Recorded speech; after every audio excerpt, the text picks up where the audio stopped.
only thing I plan on doing, I gotta get the rich one. Right, Shalom, Shalom. With the GMS Virginia camp for the Hebrew Israelites, back out here once again, do what we've been called to do, and that's prophesy. Before we get started, like always, we want to give all praises and glory to the Yahweh, Ba'Shem, Yahushua, Ba'Shem, HaKadosh, double honors to the other apostles of Great Millstone, and men that we learn the truth from. And Shalom, peace and blessings goes out to the hopeful elect. We're going to get into the dragon, man, because we see what the opposition is doing. All right, the antagonist in the Most High's movie. All right, he's doing what the dragon is supposed to do according to prophecy. All right, he's preparing to come in like a flood.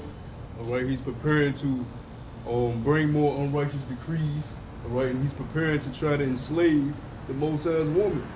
All right, he's preparing to try to seize the Most High's woman. All right, it's nothing new. He's tried it since he was created. All right, it goes back to the garden. Unless we get that Revelation 12, where it speaks about the dragon. Verse 2 and 3. Let's start from 1. Revelation 12 and 1. And it says, and there appeared a great wonder in heaven, a woman clothed with the sun and the moon under her feet, and upon her head a crown of 12 stars. Yeah, that represents the nation of Israel, Yahshua. That represents our people. All right, that goes back to Joseph, Yahweh's dream he had. Okay, with the 12 brothers being the stars. All right, that represents the nation of Israel. Go ahead. And it says, and she being with child cried, travailing in birth, and pain to be delivered. And there appeared another wonder in heaven, and behold, a great red dragon, having 7 heads and 10 horns, having the 7 heads and the 10 horns, and the 7 crowns upon his head. And that's what the brother's holding. You got the dragon here, right? The dragon has 1, 2, 3, 4, 5, 6, 7 heads, okay? And that represents what? Esau's empires, all right? You see the Greeks. We speak about the Greeks. You see the old Romans. We always speak about the Romans. Germania Major and Minor. When you go into the history of the Germania Major and Minor, they are what actually helped take down Haitian Roman Empire, because they called them basically barbarians. They were known as barbarians, all right, before they became Germania Major and Germania Minor. All right, you had many wars with those barbarian tribes. That's what Esau called them. All right, he always calls people savages and Indian. And you don't speak the king's English. All right, you're not of his quality, so to say. But they weren't barbarians. They just weren't with the Roman way of living. Okay, then you get the French. Okay, you get the Spanish. Now, we know what the French and the Spanish did. They conquered our people. All right, look at Haiti. Right? They went back and forth with the French. Look at Haiti today. Ever since they put up the French ass, Haiti has been in a horrible condition. Right, to the point now, they're such in a horrible condition that the devil, which is dragon we're going into, he can go to their country, take their president out, and that same week give them a batch of the potion, that poison, which they say they didn't need, they say they didn't want it, they said they had natural medicine, and they had a good diet they eat, because they don't eat like Americans, all right? I was listening to a Haitian lady, and she was basically saying how they eat healthy food. She was saying how people over here are screwed because you can't just go in your backyard and get water when there ain't no power on it. Like, fuck, you screwed out. In Haiti, people don't have much. At least the way of living is more natural. It's more, to the earth.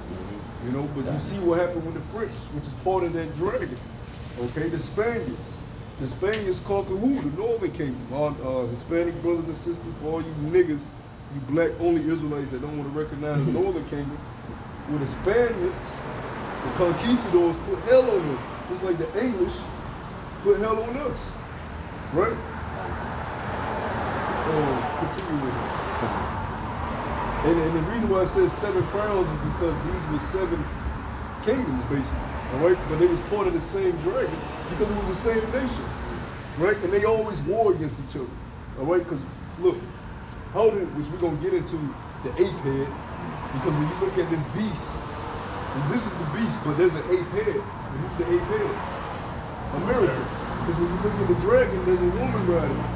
That woman has a head. All right, and we're gonna get into that, man. But the French, the Spanish, how the hell did they get taken down? The American Revolutionary War, which we can get that. We might get that in Daniel. In the British, right? We know Britain. Britain was a big factor in the slave trade. Great Britain, because Britain was in power during that time. Right? Britain even gave that land, our holy land, Yasharahla, to the Amalekites. All right. Britain gave that land because they had the power to do it, the Balfour Declaration. All right, you have Rothschild basically in an agreement with Great Britain because they owned the land because they had the money, and they was able to basically give it a portion to the Amalekites, man. Right? So it's all the same nation, but they've been warned against each other to establish their own ways, and you're seeing that right now with Russia. Even though Russia ain't a part of the beast, that's a main example of them dividing. With division. All right, you look at America right now. You got Florida that's saying we ain't with this shit. We ain't wearing no fucking. You ain't forcing masks on the kids, and you're not forcing no vaccine. That's division in their kingdom. That lets us know they're about to fall. The scriptures say what? A kingdom divided against itself cannot stand. You look at Texas. They're another state that's against the mandates. But you look at majority of America, they're with it. Right? The blue states. All right, they're rolling right along with it. But see, the devil knows that division is going to be here. He's causing the division. He wants it to be uproars, but he's going to bring you to your knees the way you're going to beg him to bring in his solution. That's when you get the whole EMP attacks and the real actual play that's going to happen. When people, you actually start seeing people dropping dead for whatever this devil done put in them. All right, that's when you're going to be like, oh shit. See, people are not really with it because they're not being affected by it, or they don't know nobody that's been affected by the situation. And when they actually start seeing, holy shit, they're gonna be like, oh, we're with it now, you know. But just having that division shows you it's the same damn thing. So let's go back to Revelation 12. And the scripture says what? In Ecclesiastes, what? There is no new thing under the sun. So this happened before, man. You know, we're just living in a different day and time, man. And it's a beautiful point you said that because Satan is going to use fear. He's going to use fear on brothers. All right, he's going to have you scared of the uncertain. All right, but it's not uncertain if you have faith in the scriptures because we've been through this with the same devil before in history. All right, we had been uprooted out of our land before. All right, we had to flee. Don't you know? That's why the Lord says, "Show yourselves men." Don't you know when we was uprooted out of our land, our nation actually made empires in the land of Africa. Right, and made empires in certain areas of the Middle East, and then went to Spain and made empires.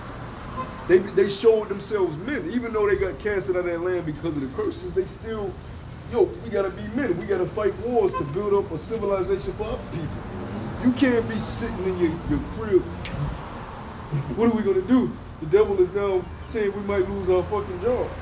He's making you scared of the uncertain. You gotta point I went on Edom Online and I looked up the definition of fear, and there's a couple points I just want to get. It says harm, distress.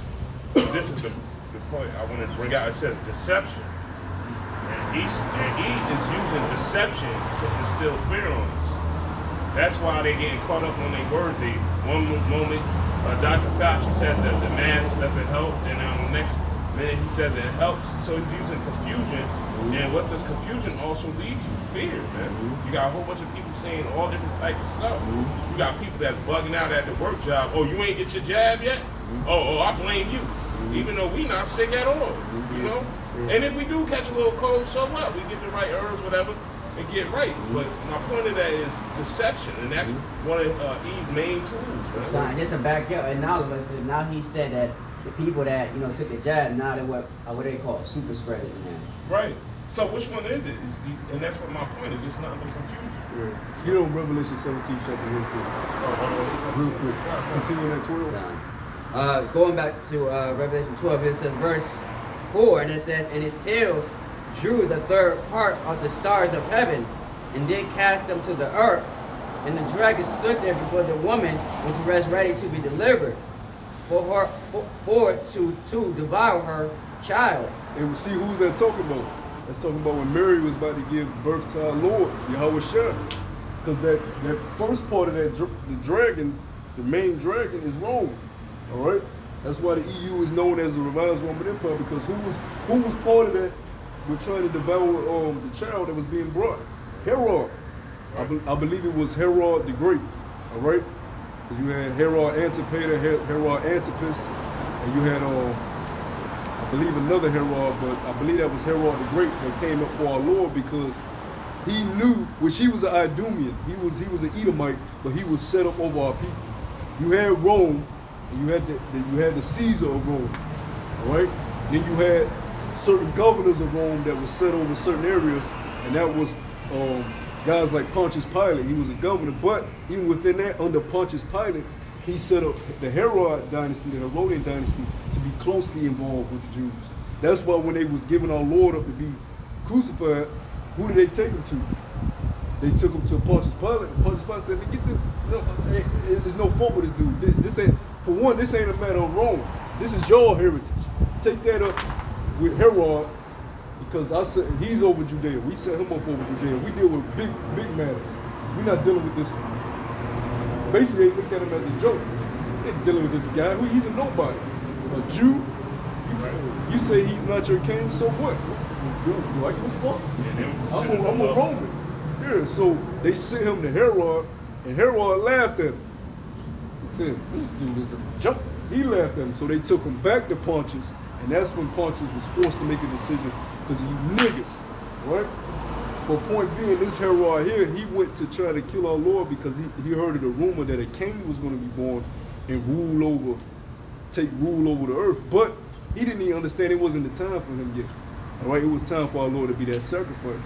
But point being, that dragon always comes in, right, to instill fear, to try to cut us off. It's nothing new. Continue with that. And it says, verse 5, and she brought forth a man-child who was to rule all nations with a rod of iron, and her child was caught. See, so this man-child is going to rule all nations with a rod of iron. See, you Christians only want to say, well, yeah, the Lord, he's going to have strict rulership on the earth. You don't understand that he said we're going to be joint heirs with him, and we're also going to inherit a rod of iron. So that means we get joint rulership with the supreme Mashiach himself to bash you nations upside the head. Because one thing about the Lord is nobody's more charitable and nobody shows more love to the brotherhood more than him, because he washed his disciples' feet. So he shows you the epitome of loving your brother. He loves his brother so much, he's going to make them joint heirs with him in his kingdom. So if we be those men, we get a rod of iron too. And Esau knows that. So just like Herod trying to cut him off from receiving his rod of iron, Esau wants to cut us off from receiving our rod of iron. Why should we be scared of Esau? He's Esau. He's a dweeb. He's the one that should be scared. We about to get a kingdom. Right? Don't be scared about losing your fucking job. Don't be scared of the serpent. That's what niggas was doing in the wilderness when we left Egypt. What are we gonna do? It's nighttime. I'm hearing coyotes. I'm hearing shit at night. Scared because of the unknown, because of being uncomfortable. They wasn't in their comfort in Egypt anymore, and they didn't know what the fuck was going on. So they was Moses. All right, man. You gotta think they wandered in the wilderness. Down for 40 years. That's real shit. And that journey was only supposed to take a couple weeks, but because they was niggas and being unfaithful, the Lord had to walk around in a circle. 40 years, man. So I was just gonna say, and these damn niggas got that same spirit nowadays, because you got a lot of people that will come out of prison, right? And because of the uncertainty and the not knowing of where their life is going, they'll cause a crime just to go back to prison. They'll violate the parole, their probation, just to go back to prison, because at least they know they got a 3 hots in the cot. They got a bed. They gonna eat. They know they know their role. They call them jailbirds, right? No. Well, I mean, yeah, I guess you could say that. But it's just that spirit is still here today. That because they don't have faith, and we know faith is Hebrews 11:1. They don't have faith in Yahweh Hashem Yahushua. They only see what their eyes see right now. So that spirit is back here today. They call it institutional. Yeah, when you, Institutionalized. yeah, Right. they're institutionalized because that's all they ever known, which is what you Americans are, institutionalized. Because what all you've ever known was watching movies, listening to music, which that's shaped every individual you see out here has been shaped by television and music. Right. They mimic and copy whatever they seen in movies and TV shows and music. All right, that's why niggas imitate thug life and gang culture because that was all that was shown to us. We didn't have Honey, I Shrunk the Kids. We didn't have those Edomite home movies where little Johnny is eating oatmeal and Susie comes in from school and it's just lovey-dovey. We had Ray Ray getting chased down the block, or the glorification of a nigga selling coke, right? So our people mimic and imitated that, or even our women. What did they see? Women that just flaunting their titties, flaunting their ass, and being prideful, straight forth necks, shutting down men. They mimic that shit, right? And Esau knows this. That's why Hollywood goes back to Hollowwood, right? It's witchcraft, it's sorcery.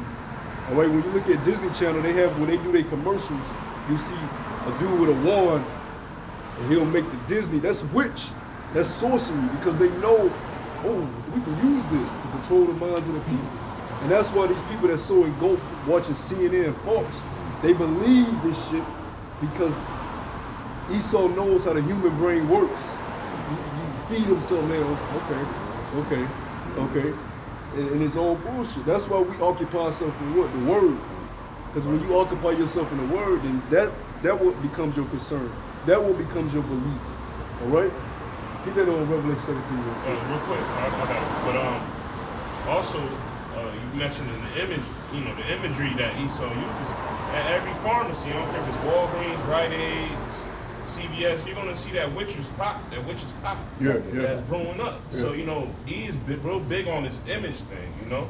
They put it right in. What's it called? Subconsciously, where you don't realize it's there, but it's playing effect on your mental. So that's right. This is Revelation 17:1. It says, "And there came one of the seven angels, which had the seven vials, and talked with me, saying unto me, Come hither. I will show unto thee the judgment of the great whore that sitteth upon many waters." So America is that great whore, and America has to be judged. Because the angel just said, I'm going to show you the judgment. There's no way. See, nature is always going to balance everything back out. Because the Most High is in control of nature. The amount of bloodshed, robbery, theft, and deceit to build this empire it has reached the heavens. So you have to get the judgment for that. You can't, it's just like if not me, I ain't even gonna use me as an example. If a nigga in the world robs somebody and he got the money, that money cannot be used for good. That money is cursed.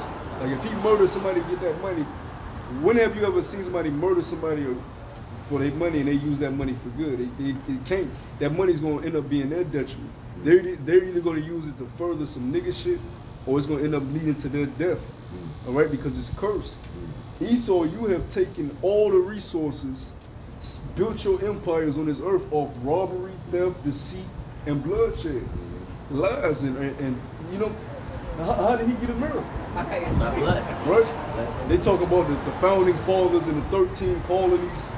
Well, for one, you would take land from Gad because you would see it was fruitful. Because America is fruitful. America's the third biggest nation in the world. America's fucking huge. You don't realize America's fucking huge. Each state is like its own country. Like if you fly to LA, that's a whole different atmosphere. That's a whole different feeling. You fly to Miami, that's a whole different. America's fucking huge, man. These other countries are not big like America. You have Europe, Europe is bigger than America, and Russia. Those are only two nations that's bigger than America. Everywhere else is more tight-knit. And that's another thing, you people, well, we should accept everybody. America is the only place that accepts all ideologies, all religions, and all different types of people. That's why you see so much confusion and division over here. You can be whatever you want to be. If you go to Switzerland and Sweden, majority of the population are going to be Swedes. They're going to look the same. They're going to have the same customs. You go to India, you go to China, you go to these different countries, majority of the population are the same people. So they're not going to deal with having to fit into a whitewashed society, right? But if you go to Europe, or if you really come to this war, you're going to feel that division here because there's so many different types of people. And that's why the Lord told us to not intermingle with these nations. We were supposed to be separate. Well, the Lord separated the nations. Look at how the nations look different. That lets us know the Most High use separatism. They speak different languages. The Most High uses separatism. They have different customs. They eat different foods. You think that's just by happenstance? For you Christians that think everybody's supposed to be all together as well. No, that's over here in America. You're just an American, man. You're not a Christian. You're an American. Because for one, the Bible is not the law of the land over here. They don't uphold the laws of the land over here in America, of the Bible. So you're not a Christian, you're just an American. You agree with what America says. Because how many of you Christians got that jab? Did Jeebus tell you to take that jab? You Christians are the dumbest people on the planet, man. You just speak. You don't truly believe in these words, man. And then when you get corrected, you don't even want to be corrected. You can confound a Christian, and they don't even want to accept their confoundment and their rebuke. Yeah, I just want to say, because all these Christians, like I said, because what their faith is, we're gonna be tested. Like I said, when that trials of tribulation come, all their idols and the Santa Maria and Christianity, Seventh Day Adventist, Jehovah Wickedness, and all that stuff, man. Like I said, these trials gonna be fake. Well, Elon throwing their idols out because of the whole C-19 thing. They said, "What the fuck?" we pray to our gods to deliver us out of this lockdown, and we still fucked up. So they said they start mowing them shits over with tractors and shit. And that's a good point you said that, because the Lord said he's going to try the world. It's not just the Israelites or the elect that's getting tried. This test is for the whole world, because we're going to see if Jeebus is the supreme being. We're going to see if Buddha is the supreme being. We're going to see if the Hindu gods is the supreme being. Because when you pray to those gods and your ass don't get delivered, you're going to know my God is fake. Because the only men that are going to survive are the elect men of the nation of Israel. And then all you people that's taking the jab, you're scared of death, right? Yeah. But you're going to die anyways. Because if you don't die in Jacob's trouble, you won't get a nuke. So you're going to lose everything you're trying to hold on to. Yeah. You taking a jab to hold on to what you got here, but you're about to lose it anyways. Because this devil is insane. He's a psychopath. He has lost his fucking mind. He's building bunkers. He's harboring all the resources. They got horses on the ground, cows on the ground. No, dead ass. Farms on the ground and shit. Taking all the resources, building shit in layers of space, trying to fly away, while he's destroying the whole structure of the earth. Don't you know this man is destroying the reputation of the CDC? Nobody, because the CDC will say one thing, then they'll say another. So people are like, what the fuck is the CDC here for? So, but they gotta let you know something. If the devil is so, if he don't care about destroying the reputation of the CDC and all these institutions he set up, that means he's about to destroy the whole shit. If he don't care about the of what they saying out their mouth, you got Biden coming up here talking about some 350 million of Americans have taken the jab. It ain't even that many people here in America. Right. You fucking dweeb. You just saying any goddamn thing. So they gotta let you know, the elites that are running this whole program, they about to shut the whole shit down. Yep. They don't give a fuck. Now you go to Australia. Australia has been put back under a strict lockdown. They said you bring your ass outside the house with your mask, we locking your ass up. You can only go so far from your house, right? And only certain days you go out of grocery shop. We're gonna choose and pick who gonna go out on them days. They on lockdown. Now they're already saying you Americans are about to get put on lockdown because y'all don't want to buck up against the program. And that's gonna cause what? Uprisings.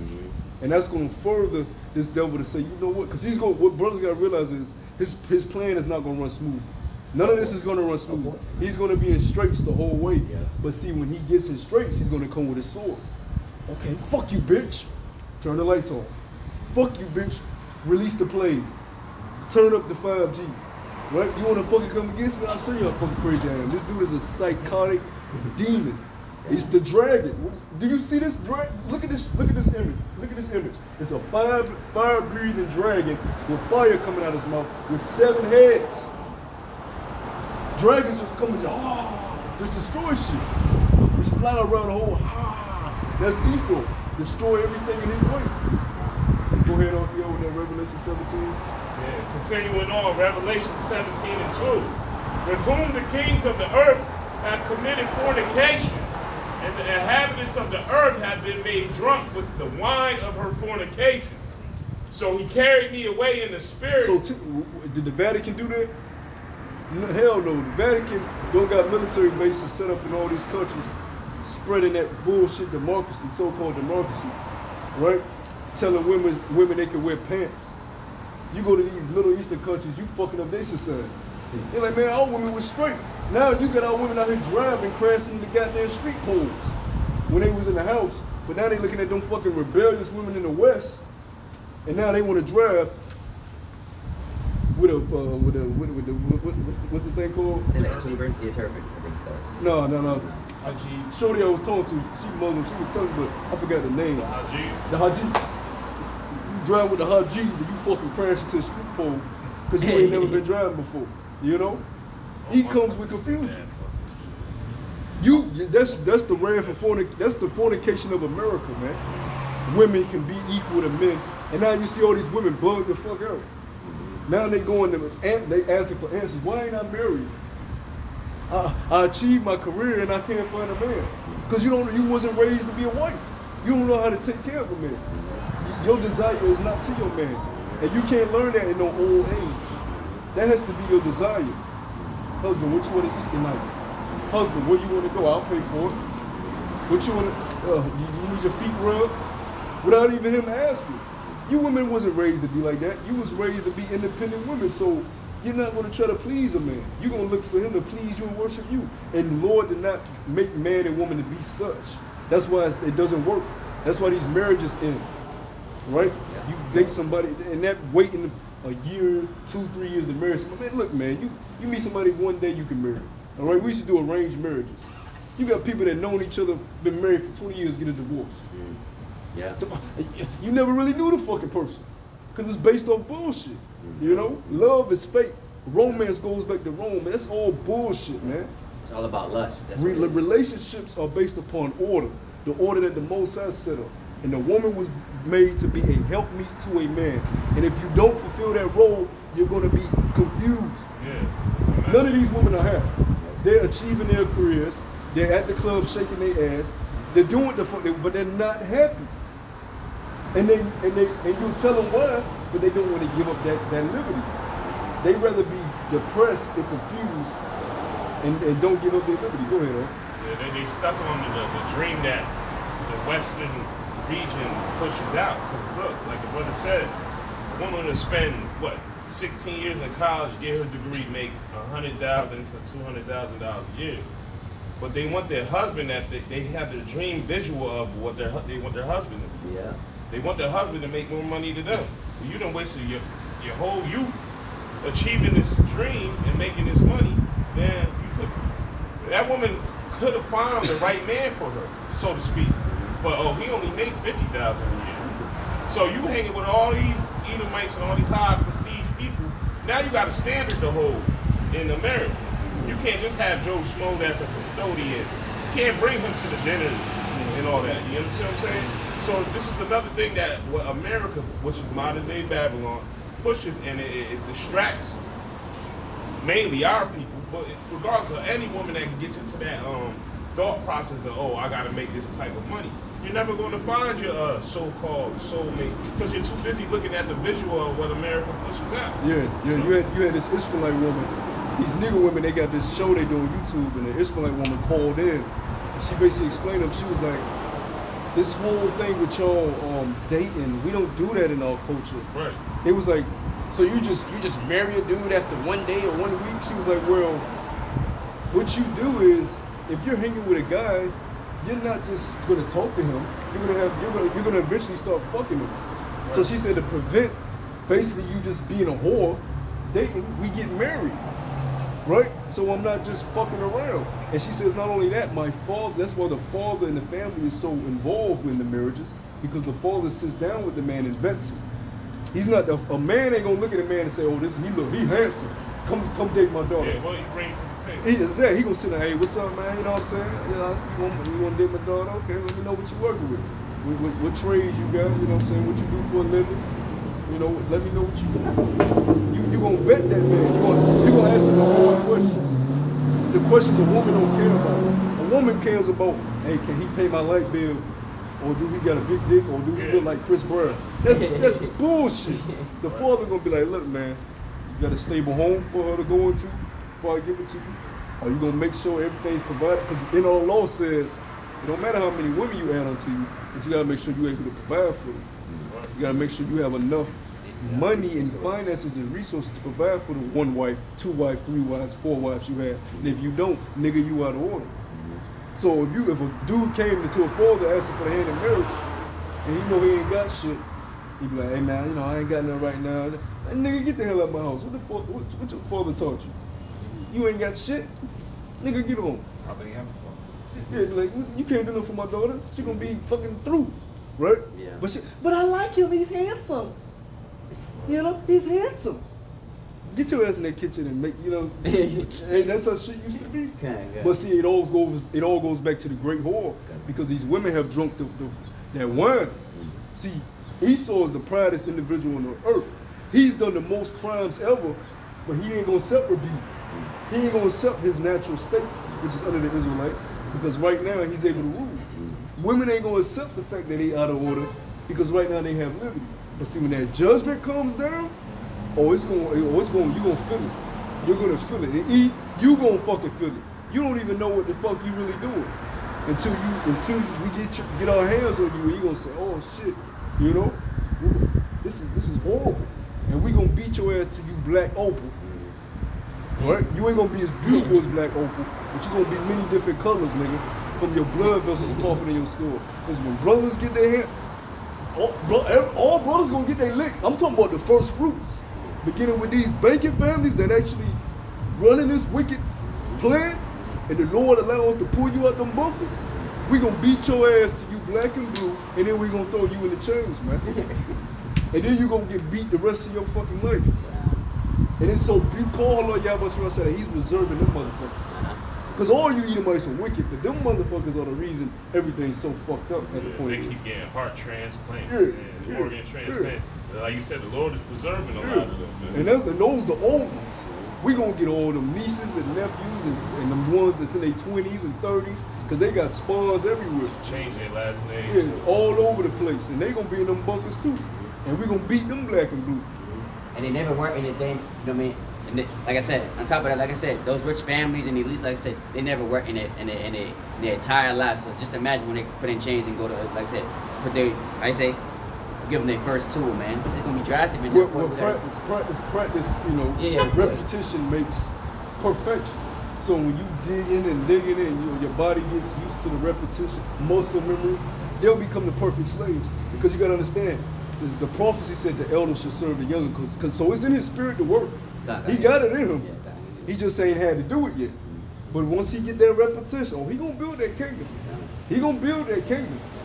Yeah, well, some Edomites are real good at their trade, like the mechanics and stuff. They good at their job. Carpentry. That carpentry.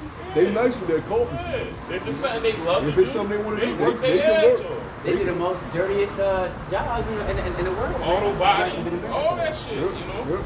Hey, you got this show where they go dig for gold, because Esau owns the gold mining companies. They be working their ass off all day. They might not find out one drop of gold, but they in the tractors digging.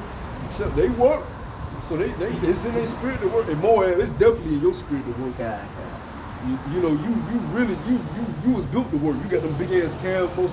They short, got them big heads, and them big ass calf muscles. And they said, look, we the lazy ones. Well, hey man, we done did so much work, man. What's to happen in the next era? We're supposed to be ruling over you guys, you know what I mean? So we ain't supposed to be putting no more work in once we get to that status. Lord will, you know. That's funny. Go ahead, dog. The next eon. Continuing on, verse 3. So he carried me away in the spirit in the wilderness, and I saw a woman sit upon a scarlet-colored beast. See? So you got a woman sitting upon the beast. Go ahead. full of names of blasphemy, having 7 heads and 10 horns. See, there's that same dragon, the 7 heads, them Edomite rulerships, right? Now them 10 horns goes into what? EU. Now give me Daniel, what is it, 7th chapter? I got it. Because you got them 10 horns, but it's gonna tell you one of those horns that came out of the beast is America. We're gonna tie that in with Revelation 17 chapter. You're gonna be starting at the top. Where it speaks about a little horn came out.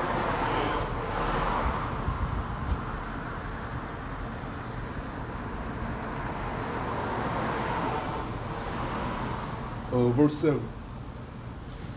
This is Daniel 7:7. After this I saw in the night visions, and behold, a fourth beast, dreadful and terrible, and strong exceedingly, and it had a great iron teeth. It devoured and brake in pieces, and stamped the residue with the feet of it, and it was diverse from all the beasts that were before it, and it had 10 horns. Yeah, so what's that Daniel statue saying? Alright? Because that fourth beast goes into Daniel's dream, Daniel, that fourth kingdom, Babylon, Medo-Persia, Greece, Rome was that fourth kingdom. And it said what? The 10 horns, the 10 toes. Right? Now it goes into them what they was calling barbarian clans back in the day. The Suevi, the Lombards, the Anglo-Saxons. Those are the 10 horns was represent the EU today. Alright? France, Italy, Greece, Spain, England, right? So let's continue over there. Verse 8, I considered the horns, and behold, there came up among them another little horn. See, out of the horns came a little horn. And what you're going to find out is that little horn is this bitch here that's riding upon the beast. Go ahead. Before whom there were 3 of the first horns plucked up by the roots, and behold, in this And horn, who was three of them first horns? You go into the American Revolutionary War. The French, the Spanish, right? The British, right? Britain. The American Revolutionary War, America came up out of that. Fought for their so-called independence. Meanwhile, you niggas and Native Americans was what? Slaves.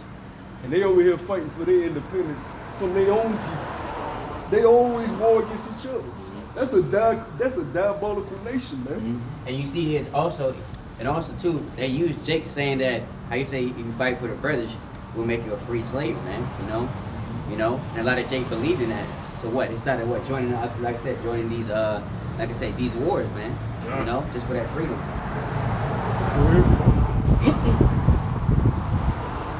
I'll run that back. Whom there were 3 of the first horns plucked up by the roots, and behold, in this horn were eyes like the eyes of man, and a mouth speaking great things. I beheld till the thrones were cast down, and the Ancient of Days did sit, whose garment was white as snow, and the hair of his head like the You pure. can drop that. Now go back to Revelation 17, because it said great. It spoke great things. Will the brother just read that again where it spoke about the blasphemies?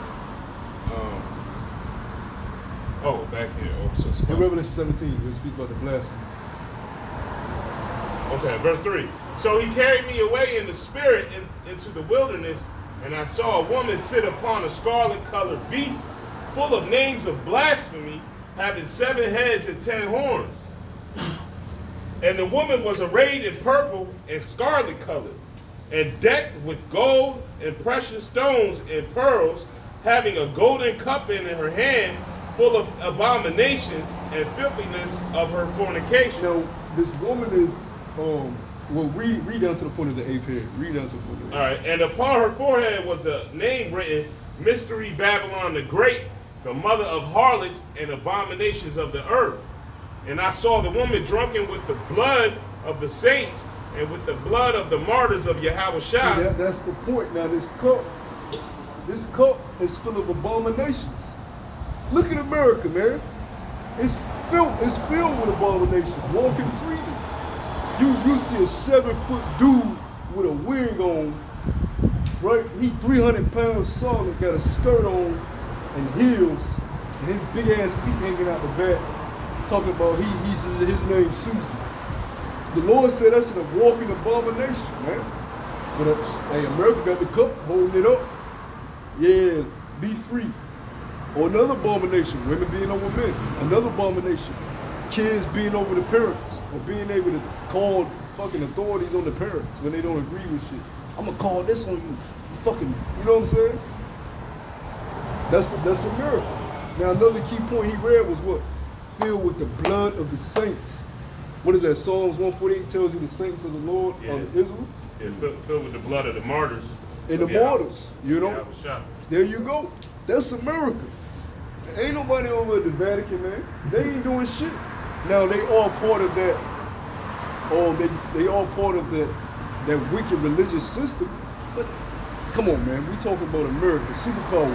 That's why the scriptures emphasize the beast and these 7 heads and these 10 horns. It's speaking about empires and kingdoms. All right. The empire that has been ruling for what, 50, 60 years now is America. It is America, okay? That is the empire. That is what you call one of the little horns, right? The reason why it's not one of the big 7 heads is because it came out of these nations, all right? America's just a revival, just part of that revival of the ancient Roman Empire, which is the EU, but it rides upon all that, man. All right? The deadly wound that was held. Yeah, it's just part of that, you know. But it's the empire because what? It has the military, it has the religious system, all right. It has the financial sector. It runs the world by the dollar. It runs the world by Christianity, and it runs the world by its military. Yeah. That's how it goes. That's how it controls the earth, right? Go ahead. And when I saw her, I wondered with great admiration. And the angel said unto me, wherefore didst thou marvel? Because you got to understand, John the Revelator is seen as a marveler because no other empire is like America.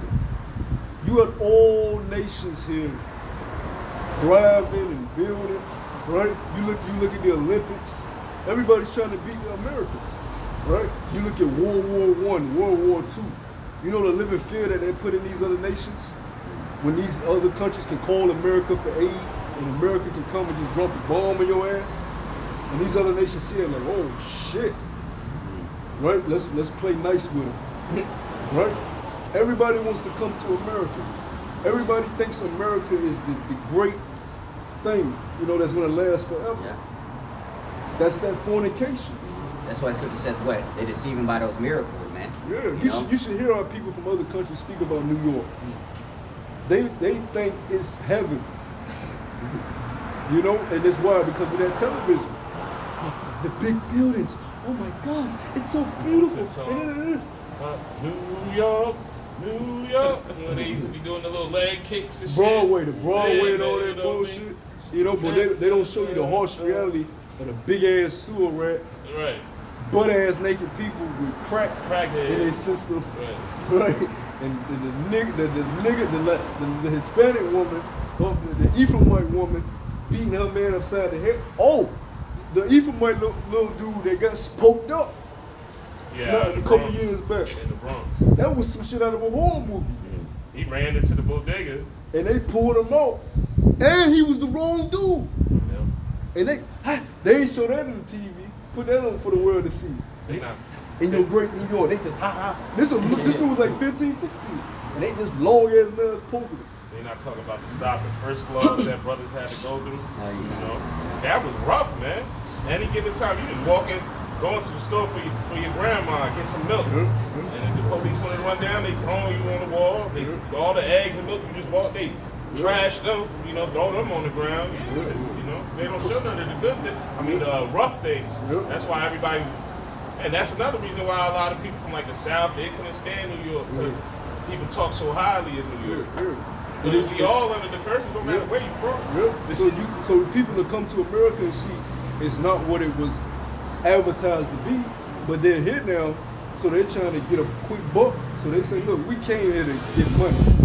So even though it ain't the Disney land that we thought it was, it ain't this supreme we're gonna stay here and get this money up. And that's what you see these nations do. That's part of the curses. They get up above us very high. It ain't the great nation they thought it was, but they still able to get that money. God, that's why the scripture says that every nation should go back to their land, man. Yeah. It says it in Revelation, man. You know, because also like I said down the chip, it says because the merchants are well because of America, man. Because why? Through all that merchant, the money, and you know, like I said, all the spoils and resources they got off our people or this America in general. Man. Yeah, America's one of the most fruitful lands on the earth. Why you think the devil was able to? Why do you think he brought his ass over here and he got that way? It was known as the land of Ophir. All right, America has a lot of gold over here still to this day. All right, oil resources. America is a very fruitful land. All right, you look at the Midwest for instance. That's fruitful territory, man. And it's nothing but landmass where you can have cattle, you know, and raise farms. And you got certain areas where it's different climates. America is actually a very beautiful land. You know, you got different type of weathers, different type of climates, different type of animals, different type of environments. But it's because it's so wicked and bloody over here that makes it horrible. You know, and this place cannot stand. That's why the brother read about the angel, the judgment that's going to befall this place. It has to be wiped off the face of the planet. No, I was just gonna say real quick. You know, you were talking about how these other nations come to America so they can get a buck, and that's so true. Because look who they're driving off of us, so-called Negroes, Latinos, and Native Americans. They set up shop in our neighborhoods and continue to feed us poison. And I was just meditating just now. You know, especially back up north, your average bodega was, when I was coming up, I'm pretty sure when you was coming up, was being ran by a Northern Kingdom brother. But nowadays, 9 times out of 10, they've been bought out by Elam or Ishmael, you know, so they're just, you know, basically consuming us, you know. Well, we're the #1 consumers, and they're just, you know, preying on us essentially, you know. We eating BS from the stores, you know, we're not going to Whole Foods, you know, we're going to the bodega and buying oodles and noodles and stuff. We're a prey still, you know. I just want to bring that up. Just to back you up, like I say, correct me if I'm wrong. You know, of course, let's reduce the curse. Like I say, you have our people supporting other nations, but then rather our own. You know, like certain right. Jamaican spots, right? You know, they're going now. That's right. Because nobody supported them. Right. That's so true though. That's right. Because you know that's another curse we have on us. You know, we have that crab in the barrel mentality. We don't want to see our own brothers raise up. But hey, them Elamites and Israelites that's making that money off us, guess what they do? They send that money right back to their family, building their family up. You know, we don't do that. We just worried about spinning the block on each other. Yeah. Continuing on. But hey, matter of fact, the sign has the what's in the cup: homosexuality, lies, covetousness, adultery. Oh, the biggest one is idolatry. That shit's spilling out. The Most High said you should have no other gods before him. You came over to this land with Catholicism and Christianity. That's whitewash, Edomite supremacy bullshit. And it has nothing to do with the scriptures. Catholicism and Christianity has nothing to do with the scriptures. That's idolatry. Alright? Because when you picture Christianity, what do you picture? White baby angels. That's what in the world, that's what I thought. And you didn't even know what heaven was. You just thought niggas dying, you just up there with white baby angels. Yeah. There's no information, there's no detail about it. Yeah. See, we tell you the kingdom of heaven is life. Yeah. It's how you live now, it's just in a perfected way. Yeah. You're actually able to eat real food. You're actually able to build a real family. You're actually able to go where the fuck you want to go when you want to go. And don't be confined to bills and taxes and this law and that law and bullshit that ain't even supposed to be instituted on the face of the earth. You gotta pay for bottled water. That's hell, bro. Because this man has defiled the earth so much, you can't even drink clean water out of fresh lakes. You're supposed to be able to drink out of fresh lakes. Now the ocean, salt water you can't drink, but you have fresh lakes. And you're supposed to just be able, but even those are polluted now. Because the devil only cares about building his companies, building his roads, chopping down trees, building more buildings, building more wickedness. He don't care what he's doing to the earth. He don't care that he's killing the earth. He'll blow a whole hole in the earth, right, to search underground. I mean, just look at the clips on YouTube. He'll put a bomb in the earth and blow the whole shit, blow a big ass gigantic hole in the earth. Look what they did to the building in Florida. They said the guy wanted to cover up whatever stuff he was doing. So they, you know, what was that building in Florida about 3 weeks ago? Yeah, it just crushed down. You know what I mean? Esau will do some shit like that. He'll stay. Hey, look what 9/11. Look at 9/11. You know, they wanted to cause mass hysteria, so they have no care for life at all. So they let's bomb this shit. Let's throw these planes in here and let's put this bomb at the bottom. And you had hundreds of people that had lung complications from that high velocity of smoke that was left from them bombers, man. You had people that actually got asthma off of that, and cancer and shit. I was watching interviews of people, they got sicknesses from inhaling that smoke. Imagine you was around that facility. I'm talking about you could have been a couple miles away. A bomb, that was a bomb. And you sitting there breathing all that shit that was in that building and in that bomb, and it's in your nose. People got hella sick off of that shit. But did the devil care? Nope. Guy I work with, he's from Harlem.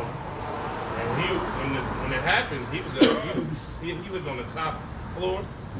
And he said he could just see the clouds. I'm talking about, he's in Harlem. This was in, what part of Manhattan is that? Around close to Lower East Side. So the smoke just flowing in. Just imagine, you see it looked like a monster, he said. Just clouds of smoke. And that's just coming through all through the town. Imagine it. That's because crazy. it travels. When it carries smoke, just doesn't disperse. It just spreads. It's just like if somebody smoking a cigarette, you can inhale that shit. They could be a block away from you. You smell that shit because the wind it carried. How much more a fucking bomb, man? Why you think Fukushima and Nagasaki was so detrimental to the millions of people that lived there? You could have been hundreds of miles away and that shit affected you, man. You know? Oh, Chernobyl, the incident with Chernobyl, right? And the nuclear reactor that went haywire over there, man. And all them people over there got hella sick off of that shit. This devil is a fucking maniac, man. You know? Ocean totally polluted. You know? All type of shit is in the ocean now, man. You had a goddamn fire pit coming out the damn ocean from a pipe that busted in the ocean, man. What you think that did to the fish and creatures that was swimming in that facility, man? They died, man. A fucking pipe burst under the water, man. Remember because you building shit that ain't even supposed to be there. Remember what happened to the oil rig down in the Gulf of Mexico? Yeah, when the oil spill down? Yeah. It's always some shit that's built. You know? Go ahead, on. Continuing on, verse 7. And the angel said unto me, wherefore didst thou marvel? I will tell thee the mystery. I will tell thee the mystery of the woman and of the beast that carrieth her, which have the 7 heads and 10 horns. The beast that thou sawest was and is not, and shall ascend out of the bottomless pit. What's that bottomless pit? Well, Europe. It's Europe. Yeah, Europe. Because how did they become revised? How did the Roman Empire become revised? Through the Renaissance. When they came back and took down the Moors out of Europe. That's when they start building those philosophies back up. All right, they got their painters together. They got their religion together. All right, they put us in captivity. Okay, and they set up Christianity and Catholicism over there, man. And the whole Renaissance. See, in school they taught us about the Renaissance, but when you go into the Word, it never really hit you that it says rebirth. Until you came into the truth. Rebirth of what? What is it rebirth of? Their empire, their rulership, and they knew that. They knew they were coming back into power. That's why it was known as the Renaissance. And then they called, when the Moors was ruling, the Dark Ages, right. Which that's bullshit. Because they told us in school that was a period of just death and no knowledge. Nigga, that's bullshit. They said when the Moors was ruling, some of the most technological advancements happened, man. Yeah. You know? But there they go covering up our history. You gotta do it. You know? they didn't want to tell us because look, on the same point in school, they taught us that our history started with slavery. You know, and that's it. You know, so they gotta keep. You tell a lie, you gotta keep telling a lie. You know. And Jake had many empires, man. I'm talking about after we was scattered out of the land of Israel in 70 AD, we had many empires, man, that we built. Okay. But this devil, he ain't gonna teach you that because it's not your kingdom. He conquered this land, man. All right, so he gonna teach you what he want to teach you. He sets up the school systems. He sets up the doctrines that's gonna be taught in the church. The churches are the same churches that was on the plantation. Ain't shit changed. The school systems are the same school systems that was set up when you asked for slavery. Ain't shit changed. They were teaching you the same people. Thomas Jefferson, Benjamin Franklin, the same motherfuckers, man. Ain't shit fucking changed. Just to back you up, like I said, even right now, like I said, school don't teach you about credit, about what starting your own business, about what Esau wants you to work a 9-to-5 job. Like I said, so that way, like you say, you can serve him and not benefit all. Like I said, just benefit yourself, man. Well, the main thing he don't teach is trades, working with your hands, building to society, being an actual help to society. Because if you're not the architect, if you're not the carpenter, if you're not the engineer, or the electrician, or the computer technician, or even the coder, because everything is computerized now, they don't tell Jacob about coding. That shit is exclusively for Edomites and these other nations. That's why when you look at Google and YouTube and these companies, who's working in those companies and those offices coding? It's the other nations. Because they didn't give that to Jake in Jake's school system. They didn't advertise that to Jake as something to be popular.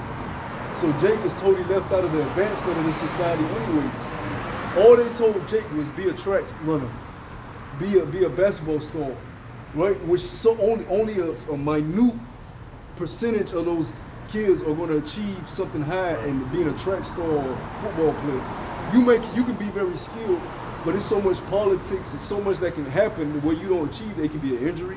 Yeah. It can be you not knowing the right people. Yeah. It can be you failing in your grades, or it can just be somebody hating you, not wanting you to advance, right? And not to mention, you have to go into certain secret meetings and advance to certain levels, man. Or your living circumstances might be your living circumstances. Yes. You might can't afford your mom might not be able to afford to pay for your uniform and the camps and the trips. But because there's always a Michael Jordan in the hood that was nicer than whoever made it. You know, who used to bust their ass when they was kids. But certain circumstances, because we under the curses. So but they advertise it to Jake though. You know, be something that's not going to advance the structure of society, right? That's why when you look at who's into architecture and construction, you may see Issachar working on the buildings, but they not getting paid shit. The real dude that owning that shit and the real architecture is Esau. Yeah. And you'll see him pop up every now and again on the site, leaning on his pickup truck. You know, just watching it. You know, I see it all the time. On some of the neighborhoods I go through, I'll see Issachar. It'll just be Issachar that day. Then I'll see Esau. He'll pull up one day. The foreman. On many different days. The foreman, baby. You know, I've seen the foreman and the actual. You know, I see it. They'll just pull up and they'll just look, and then they'll dip out. You know. If I may, you know why they hire Issachar? Because they work harder and they get paid less. They work harder for less. I used to be a cook, and we opened up a restaurant. I ain't gonna say the name. And you know, it was mainly Judah. A few Northern Kingdom, and we got that place running real good, right? Once we got it established, you know, you have the soft opening, then the hard opening, and the actual opening. And we got that thing rolling. And what Esau did, because they ran it, they started firing the Judites and replacing them with Issachar, and was giving them they were working doubles, and we was wondering why they was getting so much hours, but that's because they were making half of what we were making, you know? So that's what Eve's plan is, you know? He's just a wicked, you know? Yeah. That's it, but It's all about money. yeah, Right. and also like I said, with Issachar, like I said, also with Issachar too, it's like Issachar is like I said, Issachar don't know better. Like I said, what he came from Mexico, where like I said, he didn't have none, it was dangerous. Right. So he said in his mind that I'm gonna come to America. It's living better than living in Mexico. So Right. See, but a lot of them know. But Yeah, he knows better. A lot of them take the low route just to get in the door. Yeah, they know better. They know better. They just doing that because that's their way of getting some pros. And they stick together. They actually have their plan. There'd be 10 of them in a 2-bedroom apartment. No, that's for real though. They'll bust their ass, right? And what they do, they get enough money. You know, I be delivering to these people how I see it. That's just for real. Yeah. They get enough money, send it, and get another family from Mexico to come to America. So they're actually working together, you know. And which is to no end. And going back to the thing without people not having trades and learning real skills, that means that basically you're useless. Really, no, seriously, they're useless. Because if society breaks down, what can you contribute to building something back up? You have no skills. And now people don't have that, you know? you're useless. Like if everything was to break down, we had to go start over. You know, the men that do have skills and able to construct, and you know, you would set men on those men are useful, right? Or you may have men that good at hunting. Those men are useful, right? They know the landscape.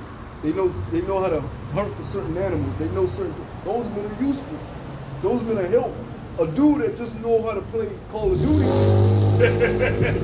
what is he useful to building shit? That is that's a shame though. Cause that's a man, and he's got to be left out because now he wants to help, but the nigga can't help because he ain't been taught shit. Go ahead. A lot of information is online too, so it's not like you can't get the information that was once hidden to you. They can actually go online and find out how to wire a circuit. You know, how See, to that comes with. See, the brain is a very tricky That comes with thing. discipline, though. Yeah. And discipline and motivation. Like you said, watching is something, but you actually gotta be involved with it, you know, especially with Jake. But Jake like to do things in hands instead of just watching a paper or, you know, read something. We're going back to his initial point about watching. See, the brain is a very tricky thing because if you have to do like prayer, for instance. If you're not training yourself to pray you're not going to do it, right? You're not. If you don't say, okay, I'm gonna take this time of day to get on my knees and pray to the Lord at 1 o'clock or 2. You have to get your body accustomed to it, or you're just not going to do it, right? You may say you're going to do it, but you're not going to consistently do it because you're not training it. That's with anything. You have to get your body acclimated to doing certain things. So even if they do want to watch or learn something, they haven't been trained to watch certain shit like that. Their brain is going to totally navigate to bitches twerking or real shit, hip hop videos or something that intrigues their mind. That's what their brain is gravitating. Dead ass, because like with porn, right? They tell you why porn is so big because you're basically feeding your brain imagery that it excites your flesh. So when you get horny, your brain is telling you go watch porn. That's what excites me because you've been feeding your brain that. That's what depression comes from porn because people will watch it and then people will be like get depressed like I hate that I want, but your brain told you to crave that because that's what you fed. You're feeding it. It's just like with any drug you take. If you're feeding it, your brain is telling you that's what's going to give you the excitement. That's what's going to give you the nourishment. Just like with your phone, people are addicted to social media because they're feeding their brain those lights, the imagery, the scrolling up and down all day. You're telling your brain that's what gives you the nourishment. You're telling your brain that's what gives you the excitement. So your brain is going to tell you to go to that when you're bored. Not open up the scriptures. Go scroll up Instagram. But if you train your brain in repetition to read and pray and do certain, your brain is going to tell your body when you're bored to go read.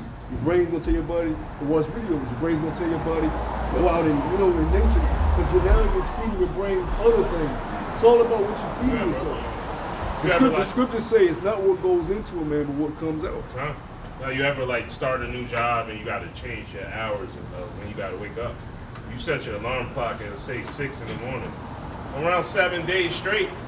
Well, that's what my father was saying. After 7 days, your body starts waking up before you even hit the alarm even goes off for a couple minutes because you're adjusting your body to repetition. Something, your body has to get used to if you move your arm, your brain is telling your right arm to move. Right.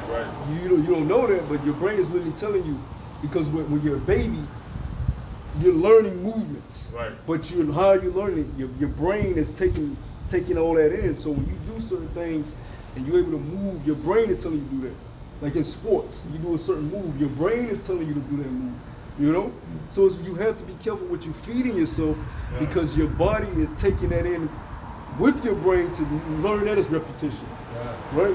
Or let me go listen to nigga shit all goddamn day because that's just what's in my head. Your brain don't know anything else. Switch it up. And until you feed it something else, that's all it's going to know. And it doesn't just happen overnight. It has to be a repetitious thing. That's why the scriptures say, examine thyself that thy be in the faith. You have to continuously work on this. You have to continuously keep your candle lit or it'll blow out. That's why guys get comfortable because they've been enlightened to the truth. No, man, you have to continue to be in repetition with prayer. That's why dudes lack faith. Because if you're not doing what you're supposed to do, you're going to be weary. If you're not doing everything to your potential, then you're gonna be questioning, oh shit, will the Lord protect me? Will I be delivered in this situation? Because you know that you haven't been doing everything to your potential. And that's a normal thing to feel in the flesh. But when you know that, now you gotta act. Now you gotta put forth those things, man. Because knowledge and wisdom should be the stability at times, but if you're not practicing right now, you ain't gonna stand tall. You know? Right. Let's go back to the one we was at. Continue on. Yeah. Continuing on, verse 8.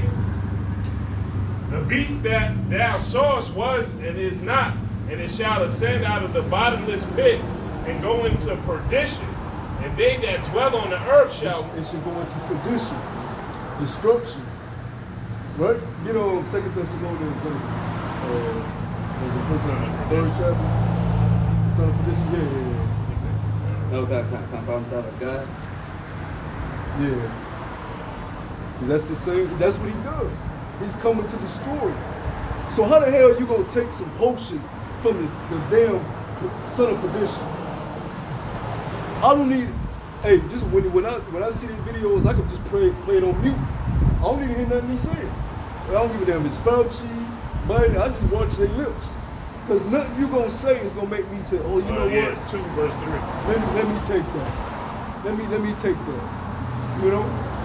If you take anything this devil is offering, shame on you, man. Fucking shame on you. Because this devil's track record is horrendous. I get it. And don't give me that bullshit about, well, we had to take potions before, the measles and chickenpox. Nigga, this is, you know what times we in? He literally trying to put your soul on a grid, on a fucking computer. He trying to upload your ass. He taking it there. He's that psychotic. He wants to put your soul on a fucking computer. And you niggas are letting him do it. And he's starting with the police force. He weeding out all the niggas in the police force, military, firefighter department that don't want to get down because, well, our governor just said, look, he started with the state employees. California said the police force. Yeah, but see, that's the thing. The people that's going to be left in the police force are going to be straight with it. And that's what he wants. He wants the people that's totally for him. The way we these niggas out now, so when we come down, we know they're totally with the plan. You know? But like I said, you niggas that are trying to hold on to your life and you're going to lose it any goddamn way. Hey, what does the scripture say? He that shall try to keep his life shall lose it. But he that shall lose his life for my name's sake shall gain it. So you trying to keep your life, but you're going to lose it any goddamn way. Why? Because the Lord is requiring now that we enter into a new age. A new world is about to come. We're preparing for the new world. And you can't, and you want to, and your flesh is going to say, man, I don't want to deal with this bullshit that's about to come. God damn, why the hell I got to deal with this dope? That's the way, but it's the only way. So we just got to go through it. No, I was going to say, see, the problem is, a lot of the problem with Jake is, they think this thing is going to go back to a regular scheduled program. It ain't. But they really, it's not that they think, they hope. You know, they hope that it goes back to regular. Because Esau, what's that guy, Klaus Schwab of the World Economic Forum, he already said it. He did an interview, he said, these people are mistaken to think that they're going back to the way life was. It will never go back to that. We're entering into a new world order. And now Australia, I'm sure brothers see the video, they just coming out and saying it now. It's day, what that nigga say, it's the first day of the new world order. Right on the news. And you niggas deserve that anyways because we was prophesying before the C-19 event. Ain't nothing never been normal about this fucking society. Being lied to, being fed fake food, everything's out of order, your family don't know their nationality. Ain't nothing normal about this fucking society. So for any of you niggas tell me, so we want to get back to normalcy, you're wicked too. Because if the devil right now was to take away this potion, was to take away the mask and bring shit back to how it was at the beginning of 2019, you people would shut your fucking ass up. And you wouldn't be crying out. So you niggas are wicked. Because we crying any goddamn way for the abomination that this bitch been did. It's just increasing, and this ain't shit. This potion ain't shit. All hell getting ready to break loose. You worrying about losing your goddamn job and taking a jab. Mother, it's about to be zombies out here. Now, it may not be like how the actual movies are, but mother, they're gonna be dropping dead, all right? It's gonna be lights out, Internet shut off, phone service shut off, no water, no heat. You know what I'm saying? You worrying about a fucking jab. The Lord get ready to turn shit up. Oh, earthquakes. You gonna see shit like Yellowstone popping off, right? Fault lines, the Cascada fault line that's been ready to fucking burst. And I'm talking about 10.0 earthquakes in cities. That's gonna straight the smallest cities, man. Total chaos is about to ensue. So here it is, you gonna have the potion in the market you, and you dealing with players. You still bugged out. Cause just because you got the market you to go get food, don't mean food gonna be available. It's gonna be a fucking shortage. Yep. The trucks ain't gonna be dropped. Here it is. Yeah, I got the mark. Nigga, ain't no food. Right.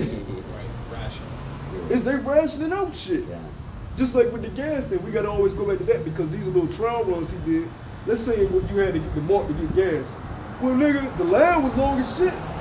So let's say you got to the pump and then it's a fucking bag on the nozzle saying we out, but you got the mark. You got the mark though. Yeah. You went up there went to go beat, but it's a bag on the for no nozzle. fucking reason. You know what I'm saying? Pretty much, yeah. That's why the Lord said he that's trying to keep us up is gonna lose it. Yeah. Because nigga, y'all gonna be out back.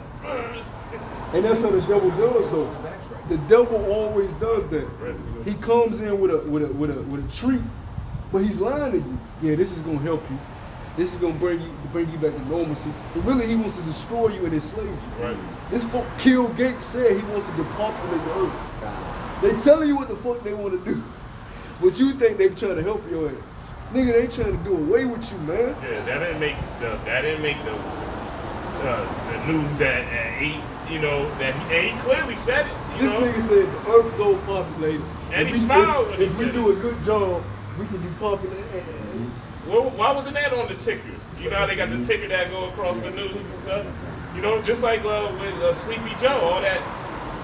He really be rubbing up on these little ass girls. It's evident, you can see it, but they don't pull that out. That's not on the news at 9, you know? Yeah, you got video, you got clips of this rubbing creep. on a little girl nipple. He got his hand up, he pinching the little girl's nipple, and the little girl's, Yeah. Clearly feel uncomfortable. and you know in his head, he like, you know, just he's a psychopath. That's why it's good to read up on those Roman emperors and Caesars, man, because they were freaks. The Greeks were freaks. They believed in walk around naked, working out. Right. That's gymnasium. Yeah. That's why you get all them niggas posing in panties. Thongs They and posing shit. in panties, doing this and shit. That goes back to Greece. Niggas naked, penis. Go back to the Roman statues. It's a nigga with a small penis posing. Right. A little ass penis with his. This nigga's weird. You know what I'm saying? Naked baby angels, little penis floating and shit. Why did you think Adam and Eve was butt naked in the garden? Because this nigga told you that shit. He likes shit like that, man. He's a fucking freak. They were butt ass naked, everybody was butt ass, dick hanging out, pussy hanging out in the gardens, man. With a snake talking and shit. Yeah. This dude has got to be taken off the earth, man. Hey, yo, to this day, grown men still think a snake just rolled up on Eve, yo. You know what I mean? Like, it started talking, yo. Yeah, like, come on, man. A snake rolled up on you to tell you not to eat an apple. And then look, and then to the non-believers, because of stories like that, that shows their lack of faith. Yeah, You know what I mean? yeah. Hey, this is our heritage. It comes in parables. Sure, it's parable. There's mysteries of the kingdom in this scripture. Where the Lord sealed it. The Lord said he sealed it. Yeah. Because he don't want everybody to get it. That's right. It wasn't meant for everybody to understand it. Right. The scriptures say this world was made for many, but the world to come was made for few. That's right. So you niggas, you can have Rockaware jeans and Sean John and fucking Levi's and Jordans. Whatever. You can have all that shit. That's bullshit. You know, we head into a world that's actually going to thrive and live for eternity. And then the Lord is going to stretch time back out.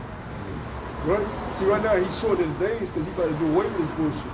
But he's going to stretch time back out. He's going to put a spirit like never before in the earth. Because the spirit now is gone. They say the good old days, the shit was lively and pumping. It's gone. But even in the kingdom, it's going to put that to shame. The Lord is going to put an actual spirit in the earth as well. It's going to be so lively and beautiful. Ain't nothing going to match the kingdom. So we not taking your potion. What? Working 9 to 5? Stay here working 9 to 5 and pay bills? And even that's going to be done away with, because even if you don't leave your job for the jab, you're going to have to leave anyways, because all anarchy is going to befall this place. And it's, at one point, it's just going to all shut the fuck down. Once they turn the lights off, ain't no more work, nigga. When the grinding is low. The grinding shall cease, man. Go ahead, though. The second yeah. Thessalonians. The Second Thessalonians chapter 2. Oh, read that point again. The perdition point. Make sure I'm not. Okay, verse 8. Revelation 17 and 8. To the beast that thou sawest was and is not, and shall ascend out of the bottomless pit and go into perdition. And they that dwell It shall go into perdition. Read. Done. And it says verse 6, and it says, and now ye know what withhold that ye might be revealed in this time. The mystery of iniquity do already. The mystery of iniquity. What did they say about the daughter of Babylon? It's a mystery. Mystery Babylon. Right? It's a mystery. Because when you find out, oh shit, it's the so-called white man. You know? Because we all knew. That's 2. We all. You jump. Oh, no, That's that's right. 8. Verse 3. Okay, Verse that's three. 2. All right, we'll get back to it. But when you find out it's the so-called white man that is talking about, you be like, oh shit, now everything makes sense. Now I can hate you. Because Christianity, I really wanted to hate you, but Christianity told me I couldn't. So I just had to accept the fact that you put me on slave shit, bitch. But now when I found the scripture saying you the devil, oh yes! This is beautiful. Now I can hate you. So go ahead.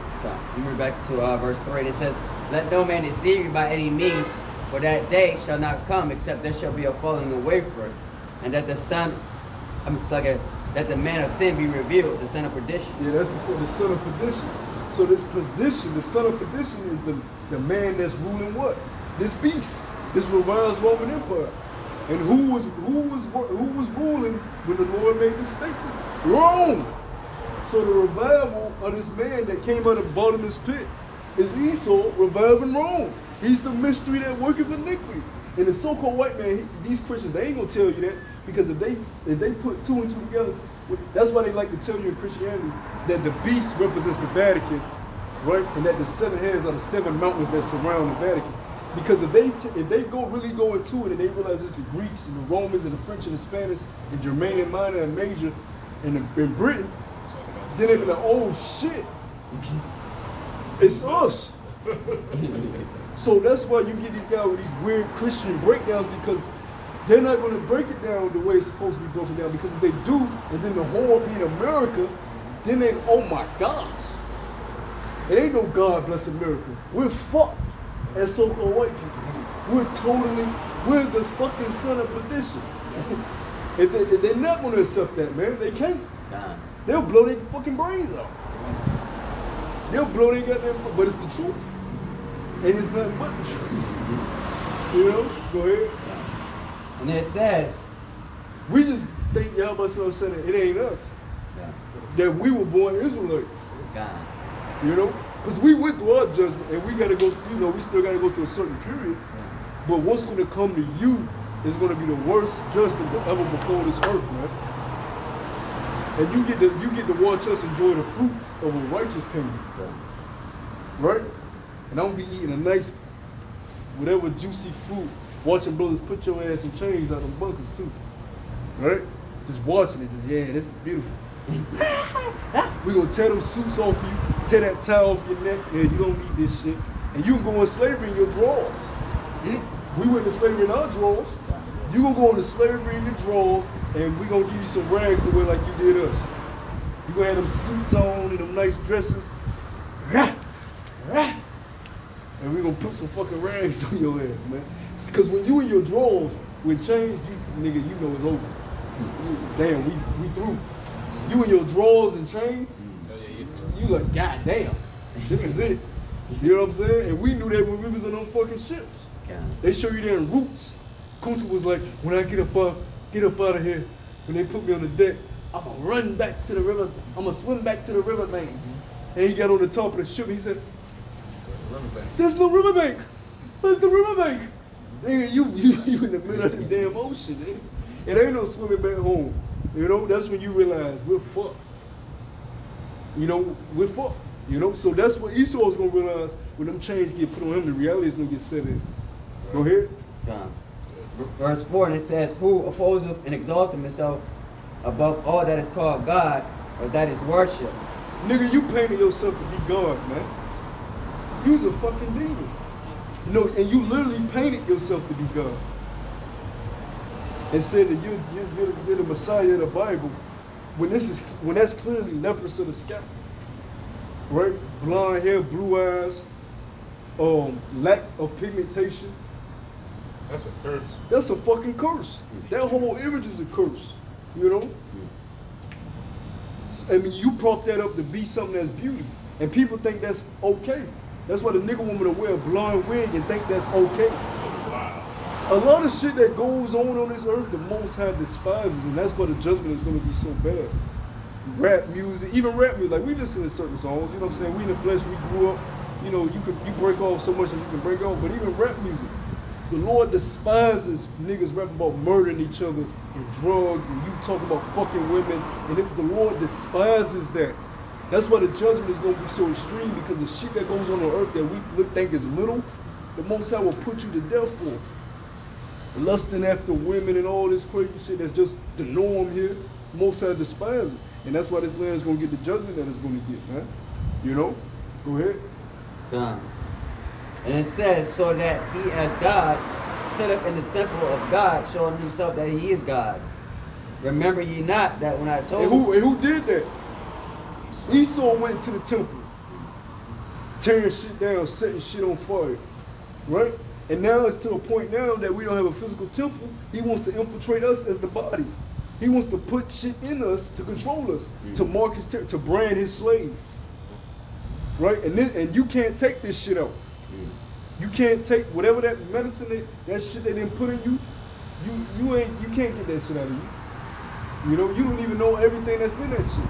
And then the actual mark itself, when that gets into your, that shit is gonna tie to your flesh. It's gonna go deep. Like if you ever had a splitter, if you leave it in, it goes deep and deeper into the flesh. Some splinters, shit, I had a splinter for I'm talking about for like my whole life, and it just went away. You know, I'm talking about since I was a little baby, it just, I never was able to get it out.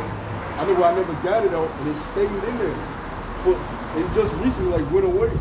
You know what I'm saying? It was in there for over 20 years. It didn't find its way back out?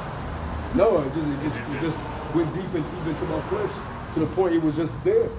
You know what I'm saying? So something like a chip, a nano chip, whatever, you put that in your flesh, that shit is going, your veins are going to be wrapped around it, your insides are going to enclose on it. It ain't no just pulling that shit out. You might pull that shit out and die.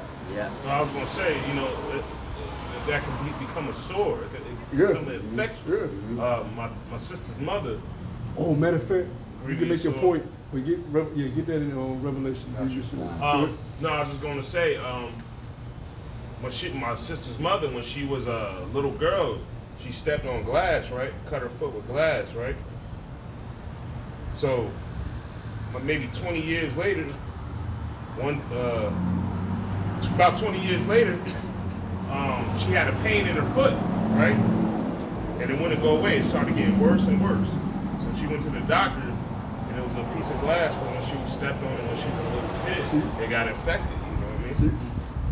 And the scriptures tell you, the brother's gonna get it, but the scriptures tell you those that receive the mark is gonna actually have a sword. So that's another thing. You gonna get the mark and actually be dealing with some type of ailment from taking that shit. It's either gonna be some type of cancer, a tumor, something that's gonna plague your flesh. So, hey man, we're seeing it with the jab though. You're seeing a preview with the jab because people are getting a sore from that. Some type of ailments. If all you niggas that say, well, I didn't have side effects, nigga, your side effects ain't kicked in yet. Yeah, it could be years from now. That's proof right there. They about to turn some shit up, and that shit is gonna fuck your whole system up, man. That's proof right there. She didn't feel a pain for 20-something years. And all of a sudden, shit, she can put no pressure on her foot. You know what I mean? And we believe that it's tied to something that's going to activate in y'all bodies to cause y'all to get really sick. Whether it be the 5G or whether it just be something he's going to do with heart or whether it's just a time limit on it, but it's going to be something that's going to enact in your body to cause you to get very, very sick and start dying. Because, like I said, just in case you didn't, like I said, that jab actually kills your white blood cells, man. And, you know, and that's what you have an immune system, because what your body's supposed to fight off that. Well, right? That's when the white blood cells come in. What it does is, because it's heavy metals in there, they show the image of what it's doing to their cells. It's actually clumping their cells together and shriveling them up and depleting them. So your defense system is totally shot from any type of virus or anything. Your immune system is through. You have no defense from anything, you know? And actually, if you've gotten sick, that's actually a good thing, because when your body beats of sickness, your immune system has now the defense off of them. But see, that's why he has these different variants, you know? And Newsweek just came out and said they're expecting a doomsday variant that's going to be worse than the Delta and the Lambda. A doomsday variant. So what's that doomsday variant? You're going to see it soon. And that's when people are going to say, you know what, fuck that. I am going to take whatever this dude give me. You know, it's about to be a whole bunch of chaos and anarchy out here, man. The show is only beginning. Go ahead, oh. This is Revelation 16:2. And the first went and poured out his vial upon the earth, and there fell a noisome and grievous sword upon the men which had the mark of the beast, and upon them which worship his image. There you go, that's the point. And already he's causing you to worship his image. Because you've seen it. Part of his imagery is getting on the news and telling you to take this damn potion. And people are worshiping the image. Because they accepted America to be true. And America has shown you time and time again it's a lie. It's not true. It's nothing true here in America. It's all lies. Hollywood is deception. Stop basing your life off movies that's fake. Everything is a green screen behind it. Even your news. You get on this TV, you watching these people, it's a green screen. That's why they had that clip where all the news stations saying the same. I'm talking about your local news, your major news in different countries saying the same exact words verbatim. God. Because it's all lies. You're living in a simulation that was created for you, man. You know? It's all bullshit. So you believing upon the image and then taking his mark, you're going to get a grievous sore on top of that before you receive your judgment. It's about to be real like Michael Jackson Thriller out here, man. Go ahead. May I get a quick you wanted me to get more on that? No, you can drop that. No, I just wanted to get a quick precept because the brother was bringing out all the way the devil, this devil shakes and moves this earth, you know what I mean? But in our kingdom, he's going to be the total opposite. He's going to be on the lower lows. This is Isaiah 14:15. It says, "Yet thou shalt be brought down to hell, to the sides of the pit. They that see the they that see read up on that. Read up. Okay. Isaiah 15 and Isaiah 14:14. I will set above the heights of the clouds. I will be like the Most High. Yet thou shalt be brought down to hell, to the sides of the pit." That's that nigga. Whee! I'm in my spaceship. Whee! Right. I shall ascend to the clouds. Right. Go ahead. Verse 16. They that see thee shall narrowly look upon thee and consider thee, saying, "Is this the man that made the earth to tremble?" Is this the dragon? Is this the great beast? Is this the man that had everybody shook? That's right. Take my shit. He on some mafia shit right now. Take my shit, or we're gonna have problems. This nigga, he's the nigga. He's the thug. He's the gangster. Down the way down. You know what I'm saying? Take my shit, or we gonna have problems. Right. I'm gonna take your child away, nigga. I'm gonna take your job away, nigga. I kill you. I lock you up.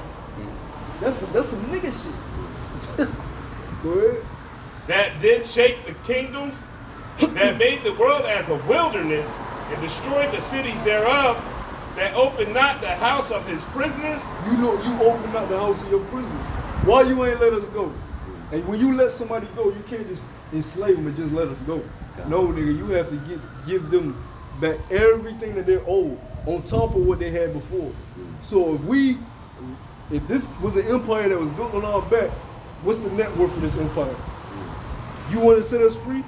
That means everything that this empire was worth at its peak is supposed to be ours.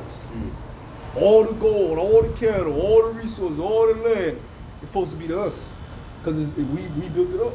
And we'll divide it amongst the tribes if this was a just man. But he didn't do that.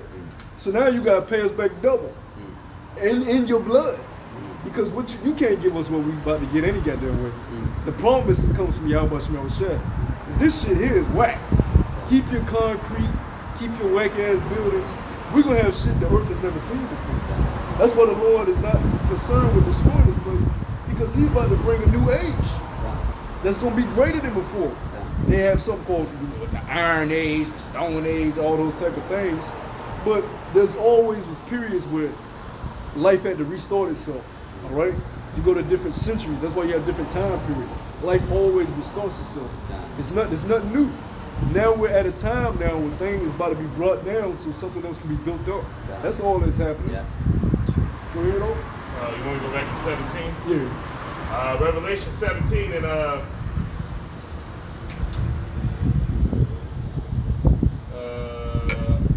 9.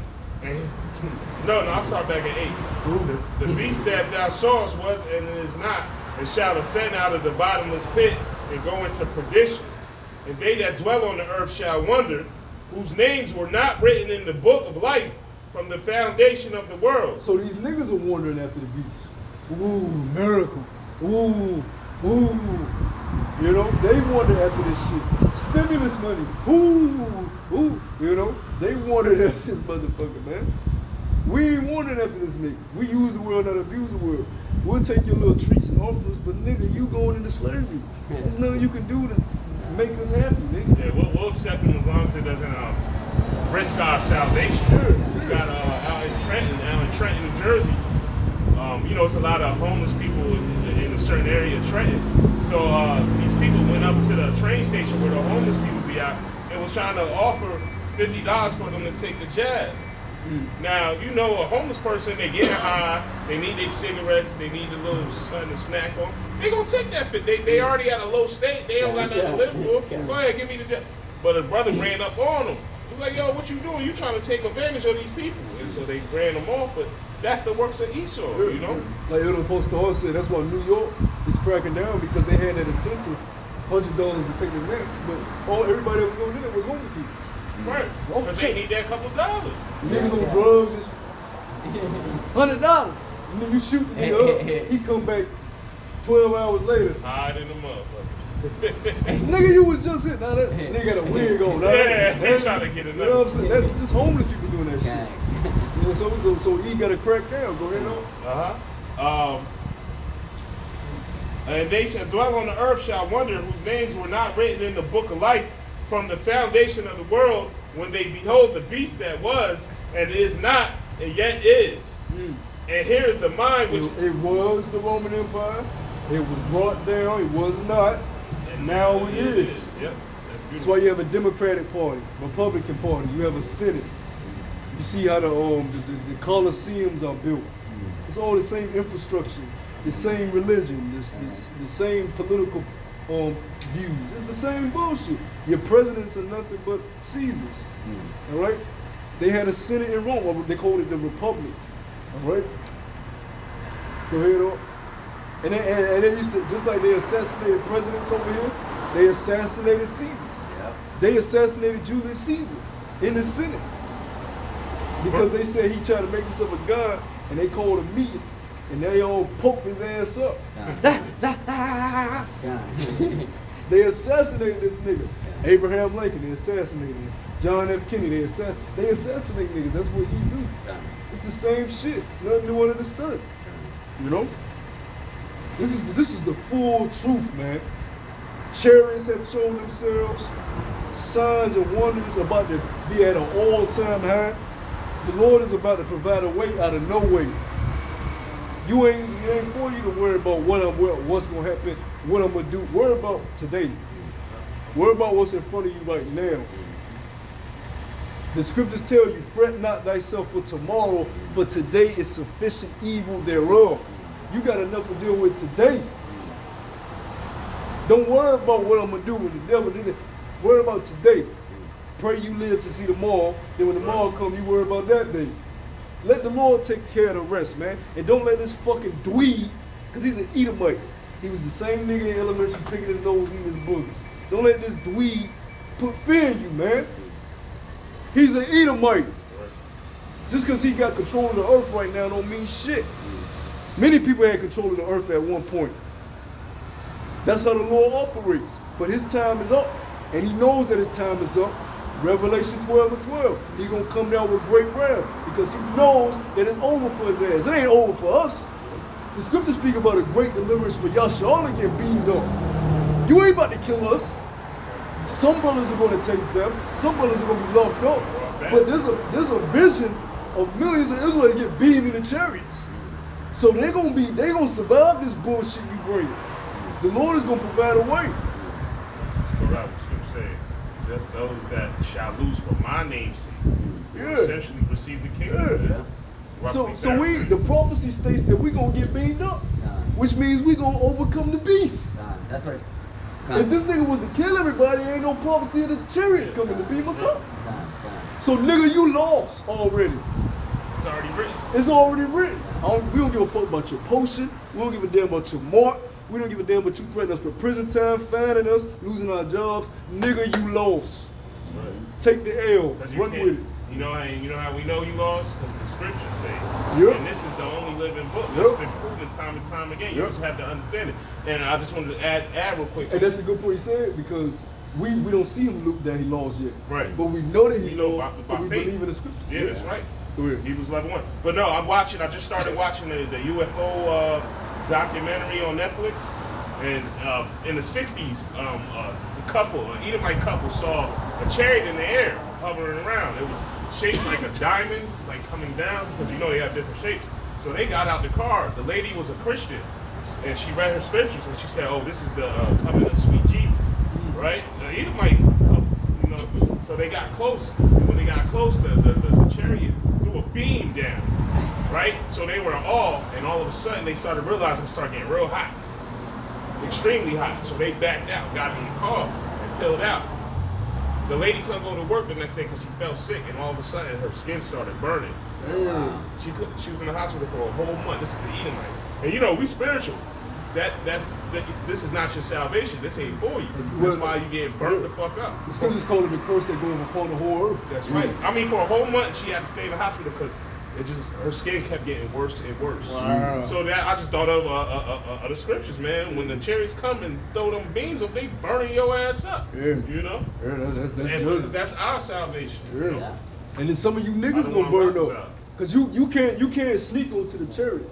You can't when they start beating, you can't latch onto a brother's leg. Oh shit.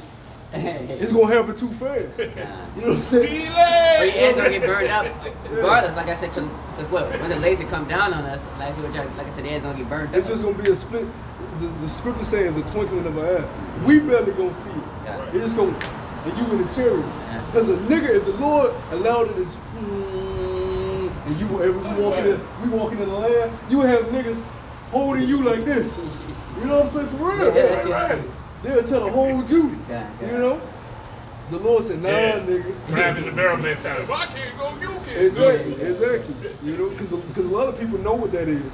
Right. But they don't believe it's going to actually happen. But they actually see it. They go, oh, shit. Because the scripture say they shall see our salvation. They want to, that shit be real. But it's going to be too late.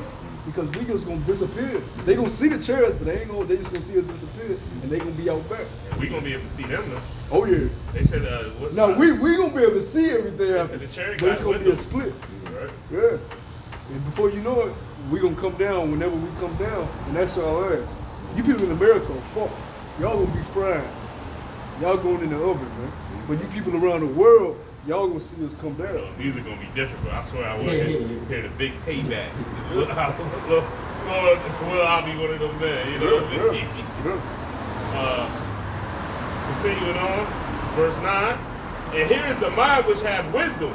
The 7 heads are 7 mountains on which the woman sitteth. And that's what the Christian church said. See, those are the 7 mountains behind the Vatican. Mm-hmm. No, nigga. It's talking about governments, empires, kingdoms. Because the scriptures speak about, what is that in Isaiah? the mountain that should rule over the earth. Israel. Matter of fact, let me see if I can find that. Yeah, it's basically telling you the 7 heads are 7 mountains, and we know the mountains are help me out. What's the word you said? No, the 7 mountains are governments. Governments, really.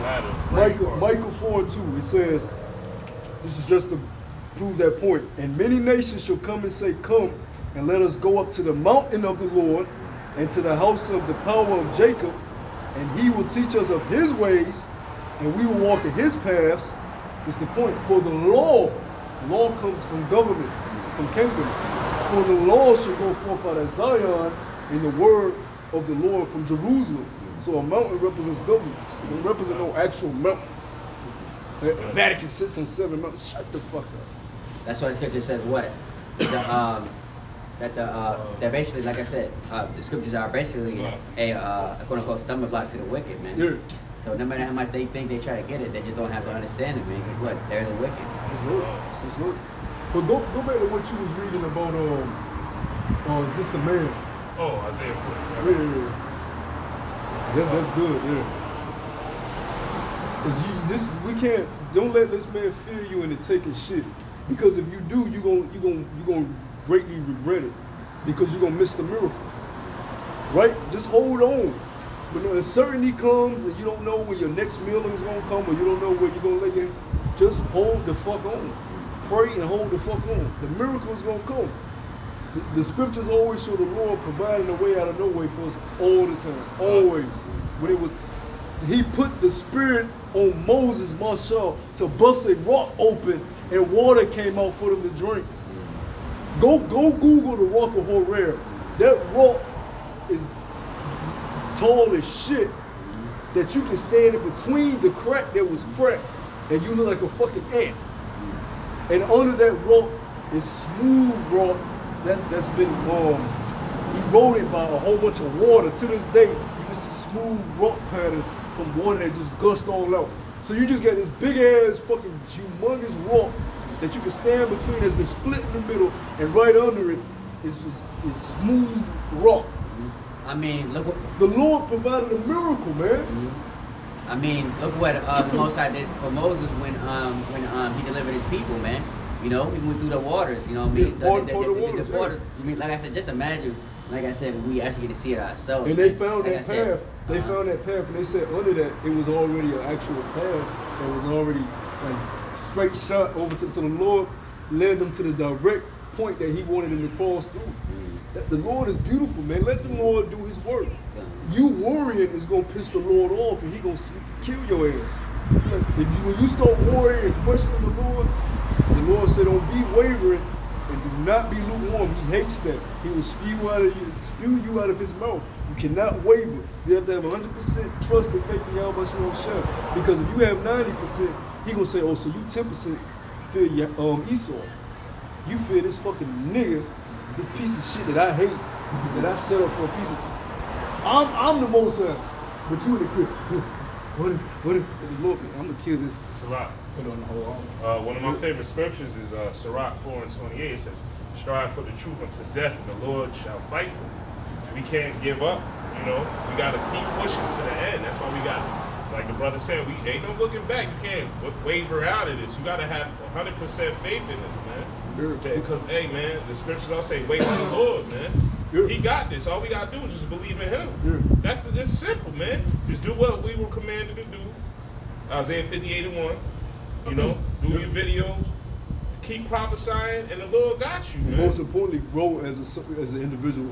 You got to make sure you're applying everything that you're reading and growing, right?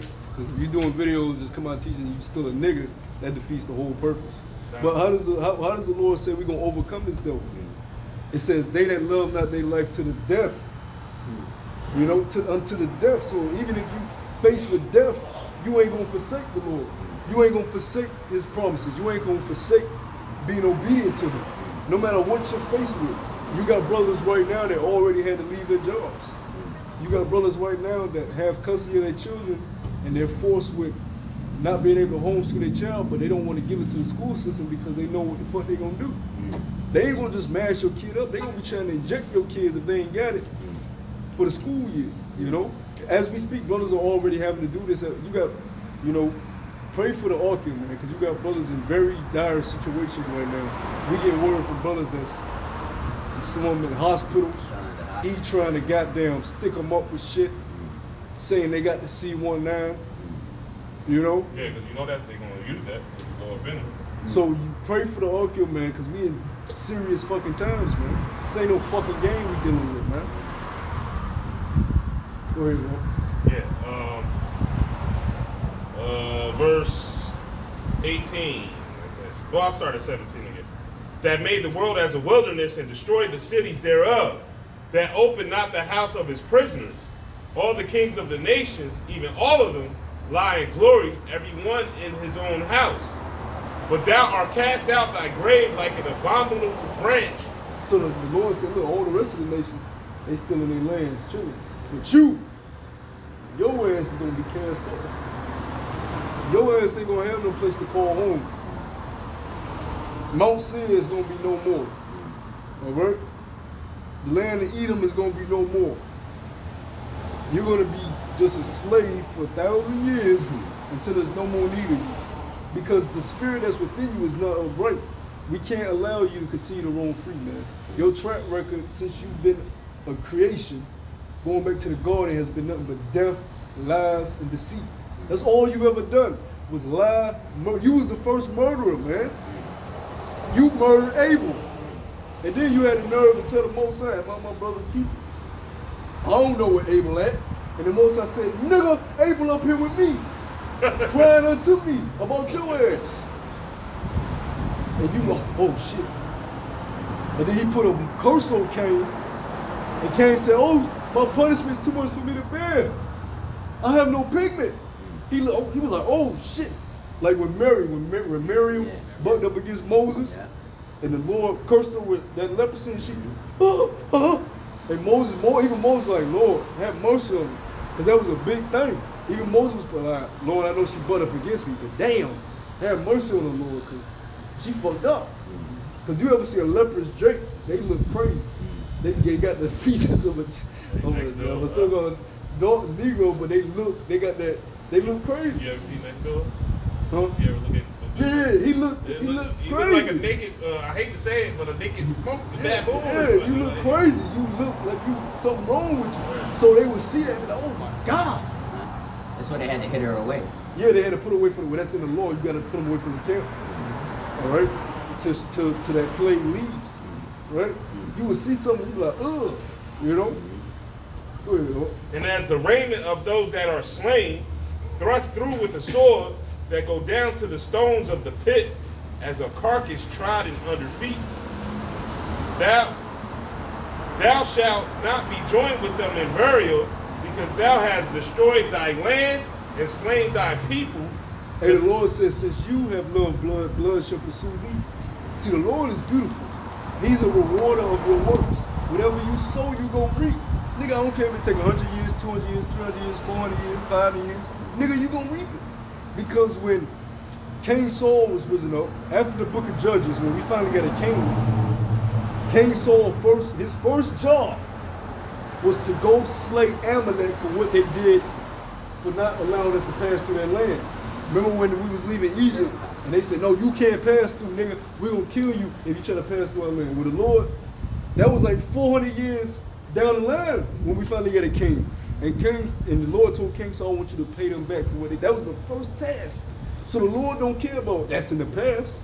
Nigga, you gonna reap for every nigga you ever lynched, set on fire, every baby you cut out of our woman's stomachs, every woman of ours you raped, every man you buck broke, every child you defiled, every action you ever did over here, you gonna reap what you sow. And that's why America is so damn in confusion right now. And these Edomites are like, what's going on with my country? Nigga, it's time for America to fall. Alright? You're divided. It's no fun here.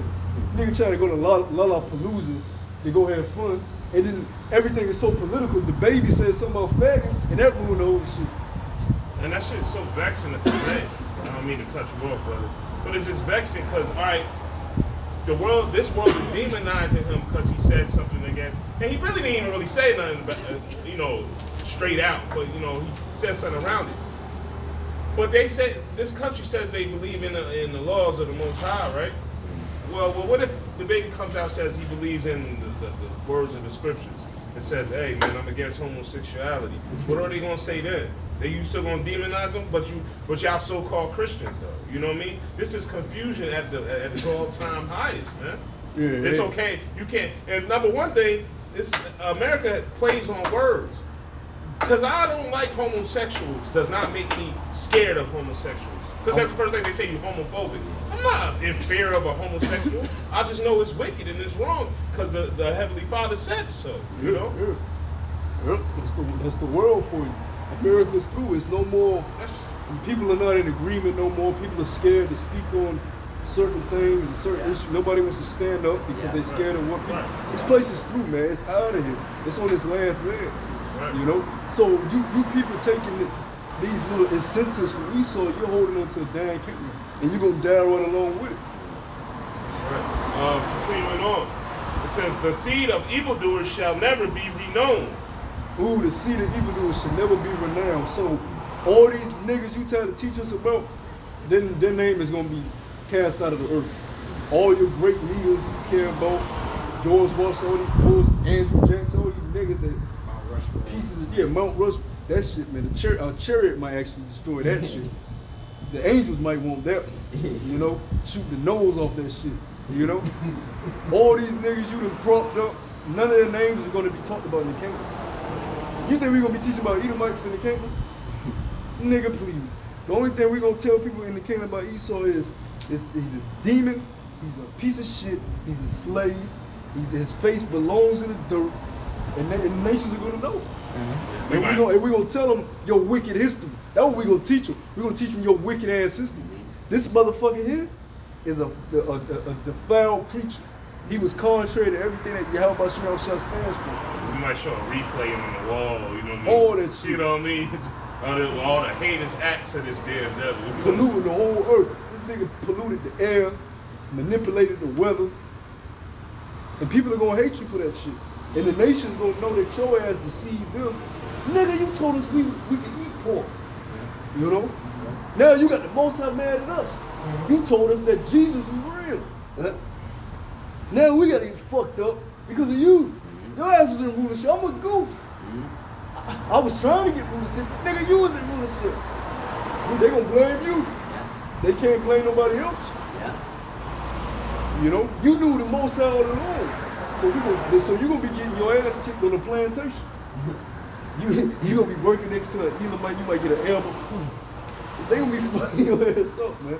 Piece of shit. You might throw rocks at his head or something. You're gonna be the lowest motherfucker on the earth. Just like the nations disregard us, they gonna disregard you in that day.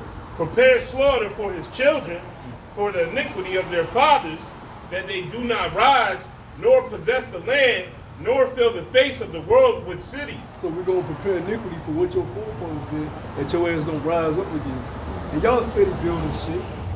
Y'all building townhouses and mansions and community. Y'all just keep building shit. Y'all just know this shit gonna last forever, man.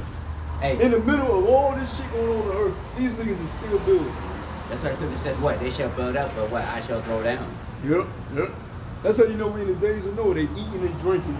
Here it is, everything's crumbling around you, but you going on as things is honky-dory. Nigga, it's over. And some of them realize it. Some of them are actually jumping off buildings and committing suicide. Some of them actually, nigga, this is it. And I'm not about to stay here to see it. Pow! You remember that lockdown with that fat guy in Brazil? He just boom. That's how you hear it. Boom, like a boom, like a big loud noise. Yep. Like a big ass bookshelf just slam on the street. Yep. And next thing you see is brain splatter all over the floor. So the dragon is gonna be brought down to nothing. That whole serpent is gonna be brought down to nothing. Go ahead, For I will rise up against them, said Yahweh of hosts, and cut off from Babylon the name and remnant and son and nephew, said Yahweh. I will also make it a possession for the bitter and pools of water, and I will sweep it with the bezel of destruction, said the Yahweh of hosts. So the Lord is just going to make this shit a fucking wild desert for evil spirits. All them homosexual spirits is going to stay here. All the murderous spirits they're gonna congregate. This gonna be like they play place. It will. And then these wild desert creatures and fowls in the air gonna come in. It's just gonna be smoke. You ain't gonna be able to see in it. It's gonna be desolate. You know, the great America. You know, the third largest nation on the planet, desolate. And we don't need this shit because not only are we gonna make the earth a great place under the tutelage of Yahweh Shai, we going to other planets. We about to experience shit that you wish you could go to. You know? So not only is the earth is gonna be so great, but we're gonna get to, build on other planets, man. That's amazing. I would be satisfied with just the earth. Just living on the righteous earth, that's enough. You know what I'm saying? You know how big the earth is? You can actually make your own land. Hey, the Lord may give you that power, you know? Like I said, big enough. God. Whatever the Lord gives you, we'll take it, But the earth is enough. The earth is huge. And the Lord gave you a state. The Lord gave you all of Virginia. And you the king of Virginia. That is enough. You know what I'm saying? But the Lord said He gonna give you stuff you can't even imagine. So just even on this side, it's just like I said, we still even have explored all this stuff that's on the earth, man. Like I said, just so much new discoveries. But I said, like I said, to the person, like I said, we can't enjoy it. That I say the travels and the pleasure of this side, man. Like you said before, like I said, earth, like I said, it's really enough, man. But like I said, but with what? The Most High, it's endless, man. It's endless, man. Like I said, just expand and expand and expand it, man. Yeah, that's the majesty of the Most High. You finna be brought low, man. And I always say the pits of Edom. You think the ghettos of Jake was bad? Wait till you see the pits of Edom in the kingdom. Yeah. Cause the Edomite woman gonna be the new nigga woman. She gonna be smacking him upside the head, biting his ass, fighting him and shit. You gonna have gang battles in the pits of Edom. They gonna be fighting each other. They gonna be wild. They gonna be brought to a desolate state. It's gonna be hilarious for us to see.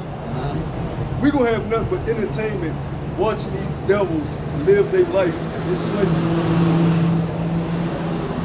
And you want to be part of the first fruits to see them, the looks on their faces when they get chains put on them. You can't. There's nothing you can give me that's better than that. To see a Rothschild and he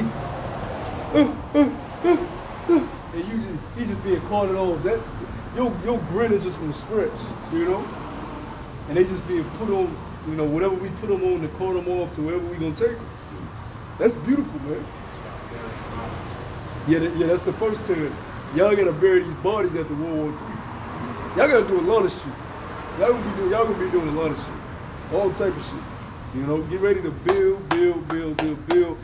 Yaiqua, get ready to relax. We're gonna enter into our rest. We're gonna be chilling. The only work we're gonna be doing is if we wanna build something or create something. Right? We ain't gonna be doing none of this hard labor we've had to endure throughout our slaveries and captivities, man. But 1,000 years, that's gonna be stretched out. Nigga, you gonna be reincarnated over and over. You gonna die, be reincarnated back in slavery. Die, be reincarnated back in slavery. Die, be reincarnated. 1,000 years? Come on, man. You're fucked. That's just the only way you can say you're fucked. And that's why you so hasty with your plan, and then it's coming out tacky. And that's why we're not scared of you, because like we're gonna stress it again. You lost. You're out of here. Your kingdom is finished. Our kingdom is coming on up due to what? That prophecy. Because when you go back to these tolls, the prophecy states about what? Matter of fact, give me a Daniel with the stone. You got a precept you want to get? Yeah. Go ahead. Since we're talking about the kingdom, they're really going to be looking at this and, this is Wisdom of Solomon 5 and I started at the top. Then shall the righteous man stand in great boldness before the face of such as have afflicted him and made no account of his labors. When they see it, they shall be troubled with terrible fear and shall be amazed at the strangeness of his salvation, so far beyond all that they look for. Yeah, you're going to have the gooks. You know, the Hamites. You know, the Elamites, the Hijabi. They're going to be looking up. Oh my God, the news going to be reporting. Big ass saucers in the sky. They're going to be bugged the fuck out. Because not only did America just get blisterized, it's this big ass father ship knocking out all the sky. And then these shuttle ships around it. These people are gonna be bugged if they ain't gonna know what the fuck's going on. But hey, you've entered into a new age. You've entered into the kingdom age. You know? Where Yahshua is gonna rule. And wait till you see us in our new bodies. That's really gonna bug y'all out. Because we're gonna be made into gods. That's another thing. We're not just gonna be made into kings. A king is enough. I would be satisfied with being a king. We ain't had shit over here to be a king. But the Lord said He gonna make you a god. He gonna make you immortal. Bro, that's come on, man. What are we talking about? Immortal? Immortality? You wake up and you are an immortal. And you rulership over all type of shit. These nations are gonna be bugged the fuck out. They're gonna submit when they see 10-foot, 11-foot men coming out them damn chariots, man. Big ass, strong ass men with these big ass beards. And we're gonna be young as shit. You know, we ain't gonna be old. The elders are gonna be maybe it might be 18, 17. Like, who knows what age the Lord can start us off at, you know? But they're gonna be young men. Because the Ezra said when Yahushua came, he was a young man. Who is this young man that crowns these men? You know? So you're gonna be young in your stature, a new, healthy body, man. Renewed. Testosterone on 144,000%. Voice gonna be deep as shit. Your voice gonna scare the shit out of the nation. They gonna hear you go, oh shit. You a god. You ever seen those Marvel movies when gods come to earth and these people be in immense fear? The Lord's voice is like many waters. Yeah. So, you know, that's strong, it's deep, it's power, it's strength. When the Most High spoke to Yahshua got scared and started hiding just from his voice. So our voices alone is gonna put a living fear in these people. These people, they don't know what the hell's gonna come, man. But we know, you know, and we pray to inherit their promise because we don't want to be on the outside of that. We damn sure don't want to have to come back as a baby in the kingdom and miss all the fun of being beamed up, coming back down, taking control over the earth, seeing the earth being built up. A nigga like Kanye West and Jay-Z might not come back to after the 1,000 years. You don't know how long it's gonna take you to be reincarnated back. The Lord may just keep your ass up there for your miracles, man. I'm gonna wait. I'm gonna just have you wait till I'm ready to see you back on earth. You don't want to be up there chilling like you want to be the first fruits. You know? Go ahead, though. Verse 3. And they repenting and groaning for anguish of spirit shall say within themselves, this was he whom we had sometimes in derision and a proverb of reproach. We fools accounted his life madness and his end to be without honor. So they're gonna be like, these niggas? These are these Mexicans? These are these Native American Indians? Oh my gosh. They sons of the Most High. They're actually sons of the living power. That's a different type of royalty. You're sons of the true living God. It's a scene where Odin and Thor cast Thor down to the earth. He said, you're prideful, you're foolish, you're hasty, and he stripped him of his, you don't deserve it. He cast him down to earth and took his powers away. Thor was still a god, but he didn't have his powers. So he had to live like a human. He was depressed. Watch that first Thor and look how Thor was in the cafe. He was out. He was like us. He was like, what the fuck? I'm through out here. That's us. The scriptures say we are sons of God, but you should die like we men. Are gods, yep. You should die like men. So we in this lower state, but don't get it twisted. We're gods. That's spiritual too, because even though he was stripped of his powers, he was still stronger than the rest of the nations on earth. And that's like us, you know. We got Jake that could do a 360 spin in the air, put the ball behind your back and dunk it. You know, no, seriously, we all got, you know, the Lord blessed us with certain talents that most people don't have. Well, look at the track and Olympics. Jake keep breaking their own world records. Right. Records that are out of this world. Look at that. Go look at Flo Jones. She's known as the fast woman out alive. Go look at her old video. Cause she still has the world record to this day. She passed away. Man, it look like she teleporting on that track. What the hell? Hey, even the girl Shakana who got striked for smoking weed. She's terrible getting off the block. You know, when they hit the joint and you get off the block, she's horrible at it. But she's so talented. If you watch her, she has perfect posture. When she gets going, she starts blowing past. And the crazy thing about that, she fast as shit, but she's not. She ain't even fast. She ain't even like top 5 in the American women that was racist. She was just, she's young, so they was proper for her age. But that just shows you the greatness of our people, man.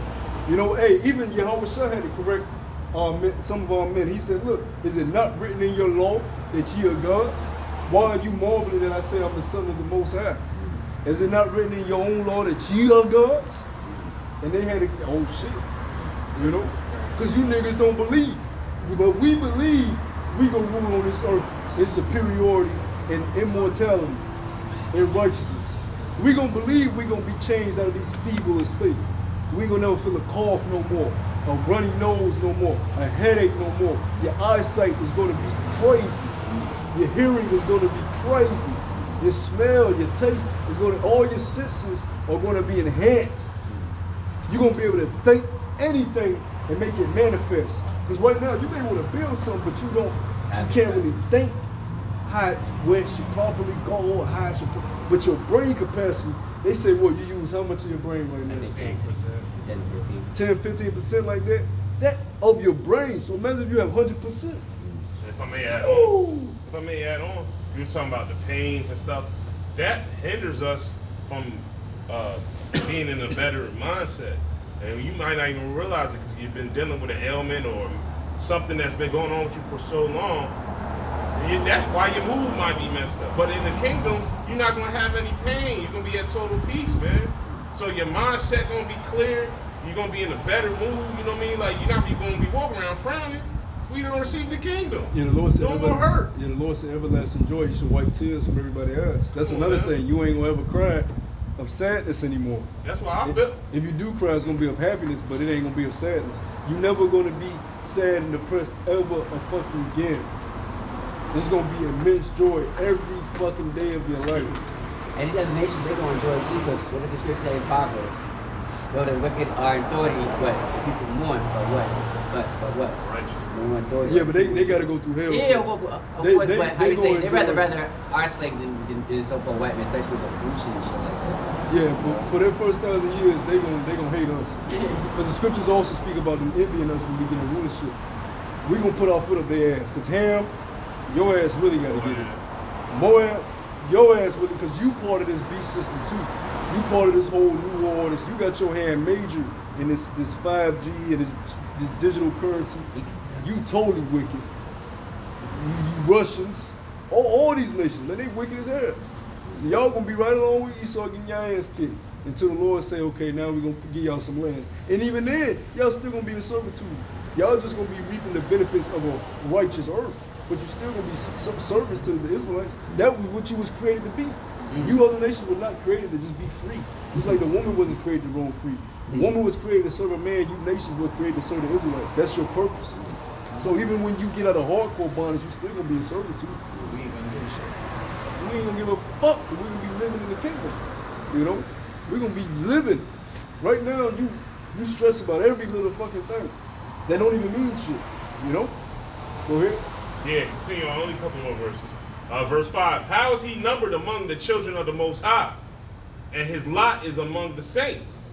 Therefore have we erred from the way of truth, and the light of righteousness have not shined unto us, and the sun of righteousness rose not upon us. We wearied ourselves in the way of wickedness and destruction, Yeah, we have gone through deserts where they lay no way, but as for the way of the Lord Yahweh, we have not known it. So they're going to realize we were wrong, and this is the way now. But see, they're going to realize that when them chariots manifest and they ass don't get beamed up. Go ahead. What have pride profited us? Or what good have riches with our vaunting brought us? All those things are passed away like a shadow, Woo! and as a post that hasted by. So they're going to realize what the fuck was the point of us with this million-man army, China, Russia, building your nuclear arsenal, right? Building these economic institutions that's going to crumble. It's all going to be destroyed in World War III. And now you have Israel blaming Iran for another attack, and now they say Israel's getting ready to World War III about to fucking happen. Remember, the scripture said the least of the flock should draw them out. Israel's gonna do something to cause World War III. So you got a lot of shit that you got this pot on the stove, and you got this water that's just boiling, and you didn't put too much water in the pot. This shit finna boil the fuck up. That's pretty much it. You know? Get that thing. This is Daniel chapter 2, verse 41. So this is why we don't feel the drain, because we in the 10 toes. Go ahead. Done. Verse 40, and it says, and the fourth king shall be strong as iron, for as much as iron breaketh in pieces and subdueth all things, and yet iron that breaketh all these, it shall break in pieces and bruise. And whereas thou sawest the feet and the toes, part of the potter's clay, and part of iron, the kingdom shall divide. The kingdom shall be divided, but there shall be in it of much strength of the iron. For much as thou sawest the iron mixed with the merry clay, Is not this kingdom divided? Look at all these nations that's part of the EU. That's division. They all got their own laws and their own, you know, they agree on certain things, but they got their own little kingdoms, man. But they all represent this last divided kingdom, which is ruled by Esau, man, the European Union, which gets its strength from what the brother just read, the iron, the Roman Empire, you know? Go ahead. and as the toes of the feet were part of the iron and part of clay, so the kingdom shall be partly strong and partly broken. And whereas thou sawest iron mixed with merry clay, they shall mingle themselves with the seed of men, but they shall not cleave one to another, even as iron is not mixed with clay. And in the days of these kings shall the Most High of heaven set up a kingdom. What chapter you in? Verse 2. No, what chapter you in? Daniel chapter 2. No, Daniel chapter 7, verse 7. Daniel chapter 7, verse 7. And it says,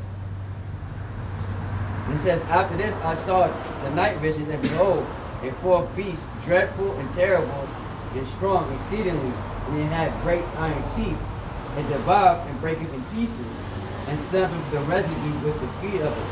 And it was diverse from all the other beasts that were before it, and it had 10 horns. I considered the horns, and behold, there came up among them another little horn. Before horn. Hold on, slow. What verse was you on? I was on verse 43. He was coming in chapter 2. Yeah. Keep me slow. Alright, you read back from verse 43. It says in verse 43, it says, whereas thou sawest iron mixed with merry clay, they shall mingle themselves with the seed of men. Yeah. That's it. Daniel 2. Yeah. But they shall not cleave one to another, even as iron is not mixed with clay. And they don't cleave to one another. Their policies don't cleave to one another. Esau always has division amongst himself. Always. When you go through our history, Esau was always divided. That's why it was so much treachery in ancient Rome with the Caesars.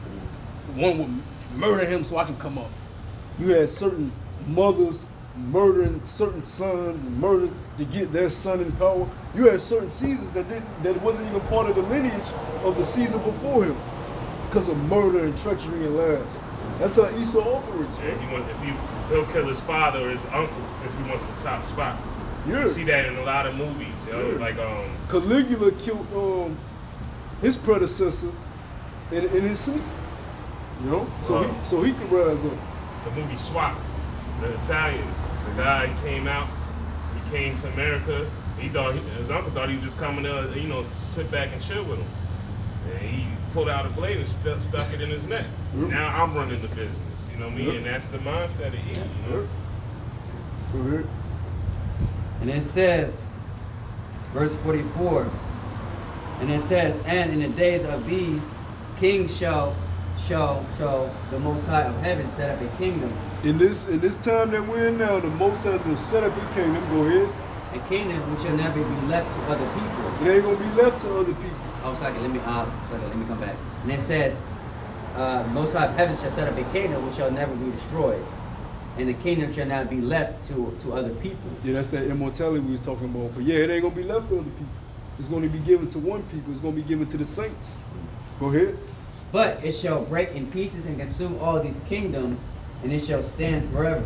There you go. So that's why we're not gonna fear the dragon, because there's a stone coming, that rock of offense, that cornerstone, right? Yeah. That we built our foundation upon as being lively stones. That stone, the cornerstone, is going to come and crush the 10 toes of wickedness. Right? So this dragon is about to fall. But it's going to do what dragons do. If you corner a dragon, shit, if you corner any fish animal, they're going to bite. They're going to use whatever defense mechanism they got. Even skunks, they'll spray your ass. You know, porcupines will shoot. You know, pines will that's a defense mechanism. Esau is using his defense mechanism. He's being cornered, not just by us, by his own people. This nigga's in the corner. So he gonna pull out his sword and get the fucking swing and all type of shit, man. You know? And that's the time that we're in. But don't fear that, because like we stated earlier, he's already lost. You know? What, we got another piece of it? We done with Daniel too? Yeah, that was it. I guess I'm for edification. Sounds about lost. I'll go back to what I was talking about. I said it earlier, but I'll bring it out just in case. You know, just for a faith booster. This is Shalom, elder, brother on the comment board. Shalom, elder.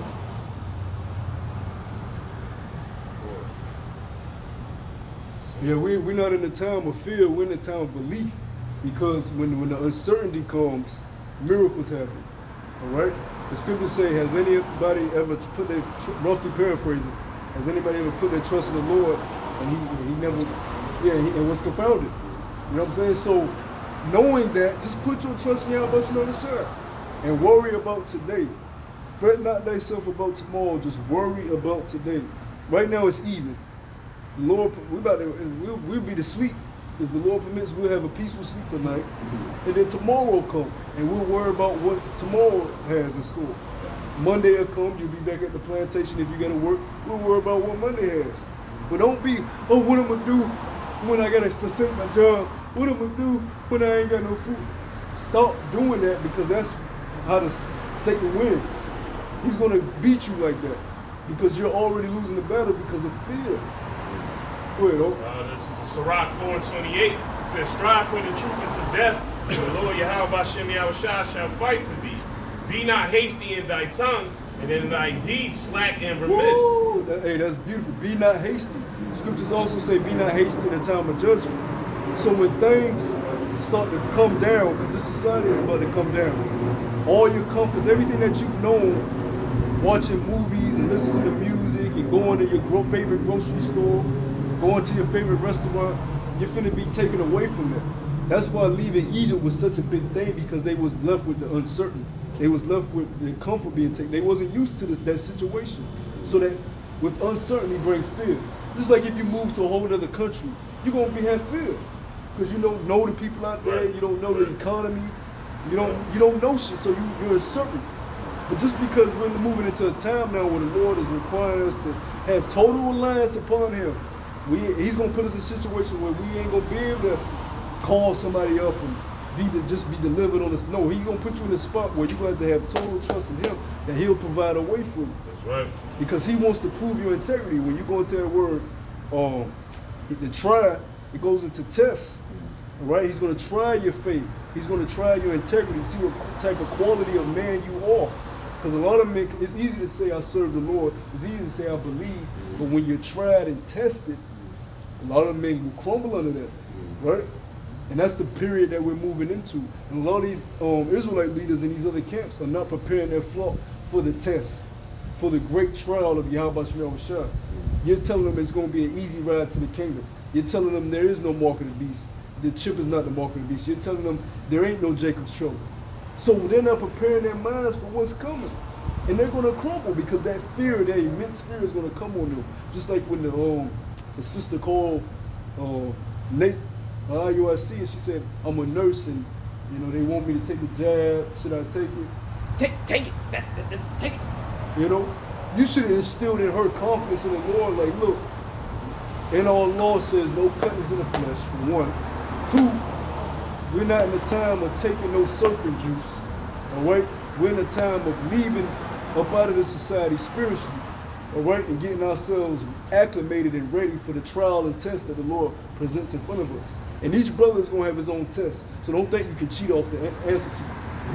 Don't think another brother is going to be able to pass your test for you. It don't work like that. You ain't going to be able to cheat off his sheet. The Lord going to put you in your own trial. Where you, oh shit, you going to be tried. And it's going to start in the mind too. This right here, it can cause you to lose your crown, man. Scripture say, let no man take thy crown. You might be the man to do it. Go ahead, Lord. Be not as a lion in thy house, nor frantic among thy servants. Let not thy hand be stretched out to receive, and shut when thou shouldest repent. There you go. So we're at the time now where we know what we're supposed to do. Now you just need to do it. You've heard, we've been a broken record for years. We say the same thing over and over. The message remains the same. There's only one true doctrine. Guys get bored with the message. Well, nigga, it's the doctrine is the doctrine. John the Baptist said the same thing. He prepared the way for the Lord. Oh, he said the same thing every day he woke up. Messiah is coming. I'm preparing the way for a man that's greater than me. You're supposed to sound like a broken record. So you keep instilling that in the minds of our people. So they know when that time comes, okay, I got it beat into me. I know exactly what I need to do. Not be hasty. Pray. And keep faith in Yahweh Shah. And just wait. Wait ye upon the Lord. Not just for the chariots to come, but wait ye upon the Lord. He's going to come to your aid in situations. Right. And even if it comes to your death, you die.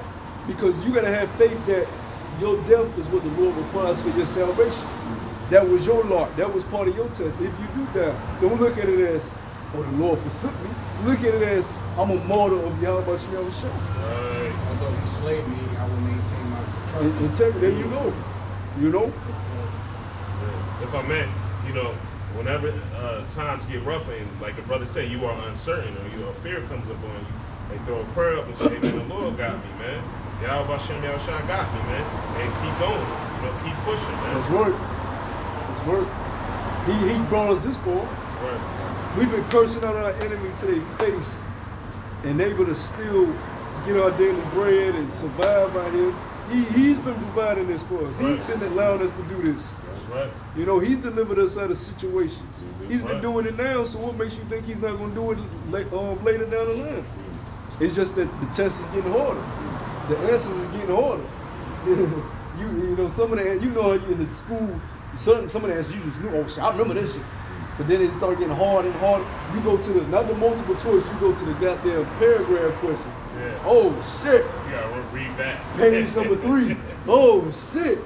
This shit gonna cause me to fail. Yeah. You had an A+ on the first 2 sheets. Right. But now them 10 questions gonna cause you to fail, goddamn. It's just the test getting harder. Which requires what? More faith. We gonna end it off with what you got. This is Psalms chapter 59, verse 2. And it says, deliver me from mine enemy, O my power. Defend me from them that rise up against me. Deliver me from the workers of iniquity, and save me from the bloody men. Yeah, so, hey, look. Hey, man. Hey, the Lord, like I said, the Lord gonna deliver us, man, from the bloody men, the madmen, the workers of iniquity, man. Which is us, the righteous, man. So again, like the brother was saying, like I said, no matter what happens upon us, we're gonna be delivered, man. But again, you can't like that. Like I said, you can't like the flesh. Like I said, basically win against the spirit, man. You know, like I said, it's easier said than done. You know, like I said, you have to experience it. So, you know, like I said, it comes to a situation where, like I said, you know, like I said, our mind is gonna say, I say, or like, you know what I mean, or I say, Lord, sick us, or I'm done, I'm finished. You know, you can't have that mindset. Yeah, the scripture say the flesh is weak, but the spirit is willing. So your flesh is always gonna be weak, but that's why you got to build the spirit up, so it can overcome the flesh. That's what this whole battle is about: overcoming the flesh, overcoming this sinfulness that we was born into. In sin, we were conceived, right? We was born into just sin, you know. So we got to overcome this, man. Don't let the world overcome you. And we've been blessed with the knowledge. You got all these people out here that don't know a damn thing. They think they know what's going on, but they don't have a clue. They don't have a clue. Go ahead. You got Real quick, this is John 6:63. And it's the spirit that quickeneth, the flesh profiteth nothing. The words that I speak unto you, they are spirit and they are life. And at the end of the day, like the brothers is bringing out, man, this flesh is nothing, man. It's about where your spirit is at, man. You know, are you living righteously? Because at any given time, you could get up, the Lord could take you up out of here. You know, the ailments, I brought up the ailments that brothers deal with, you know, that's altering. You know, so you got to have strong faith in the Lord, man, and in His truth. His knowledge, wisdom, and understanding that we have been blessed to achieve, you know. His word. At the end of the day. So it's about your spirit. Build your spirit up. Because Satan's always working to have us go off, and we all go off, don't get me wrong. But we gotta, what we gotta do, repent. Sincerely repent. Not just say, oh, I fucked up. Yahweh my bad. No, you gotta seriously repent and want to do better the next day. What's the scripture you always bring out? A just man falleth 7 times but get back up. And, you know, these are ways to build up your spirit in the name of Yahweh Hashem Yahushua. You know? You want to close on that tomorrow? So you know, we help you brothers and sisters will edify, you know. We'll be back out here next Saturday, you know, to keep prophesying and keep uplifting the name Salakia Yasha Allah, uplifting the name of Yahweh Hashem Yahushua, you know. And for the brothers that's going through it, amen, Sirach 4:28, you know, striving to the truth and to death, and the Lord shall fight for you. Yeah, hey, remember brothers, we all going through this. Yeah. You ain't the only brother that's going through dealing with this bullshit. It's millions of Israelites that gotta go through this test. We all going through it together, man. Let's get back home, man. Let's defeat this fucking devil. Let's defeat this dragon. We all going, whether you see a brother or not, or because you got certain brothers in different camps you may get along with, or you don't know where that brother. Just know y'all all going through it together, man. That's right. And overcome this bullshit so we can get back home, man. You know? And the brother said it beautifully, man. So, you know, with that, we're going to find Yahakadam means face the east. And we're going to give all praises and honor and glory to Yahweh, Ba'ashem, Yahushua, Ba'ashem, Kakadash. Double honors to the apostles of Great Millstone who we learned this knowledge, truth, and wisdom from. Until the next time, we want to say Shalom. Shalom. Kwam Yashar. Kwam Yashar.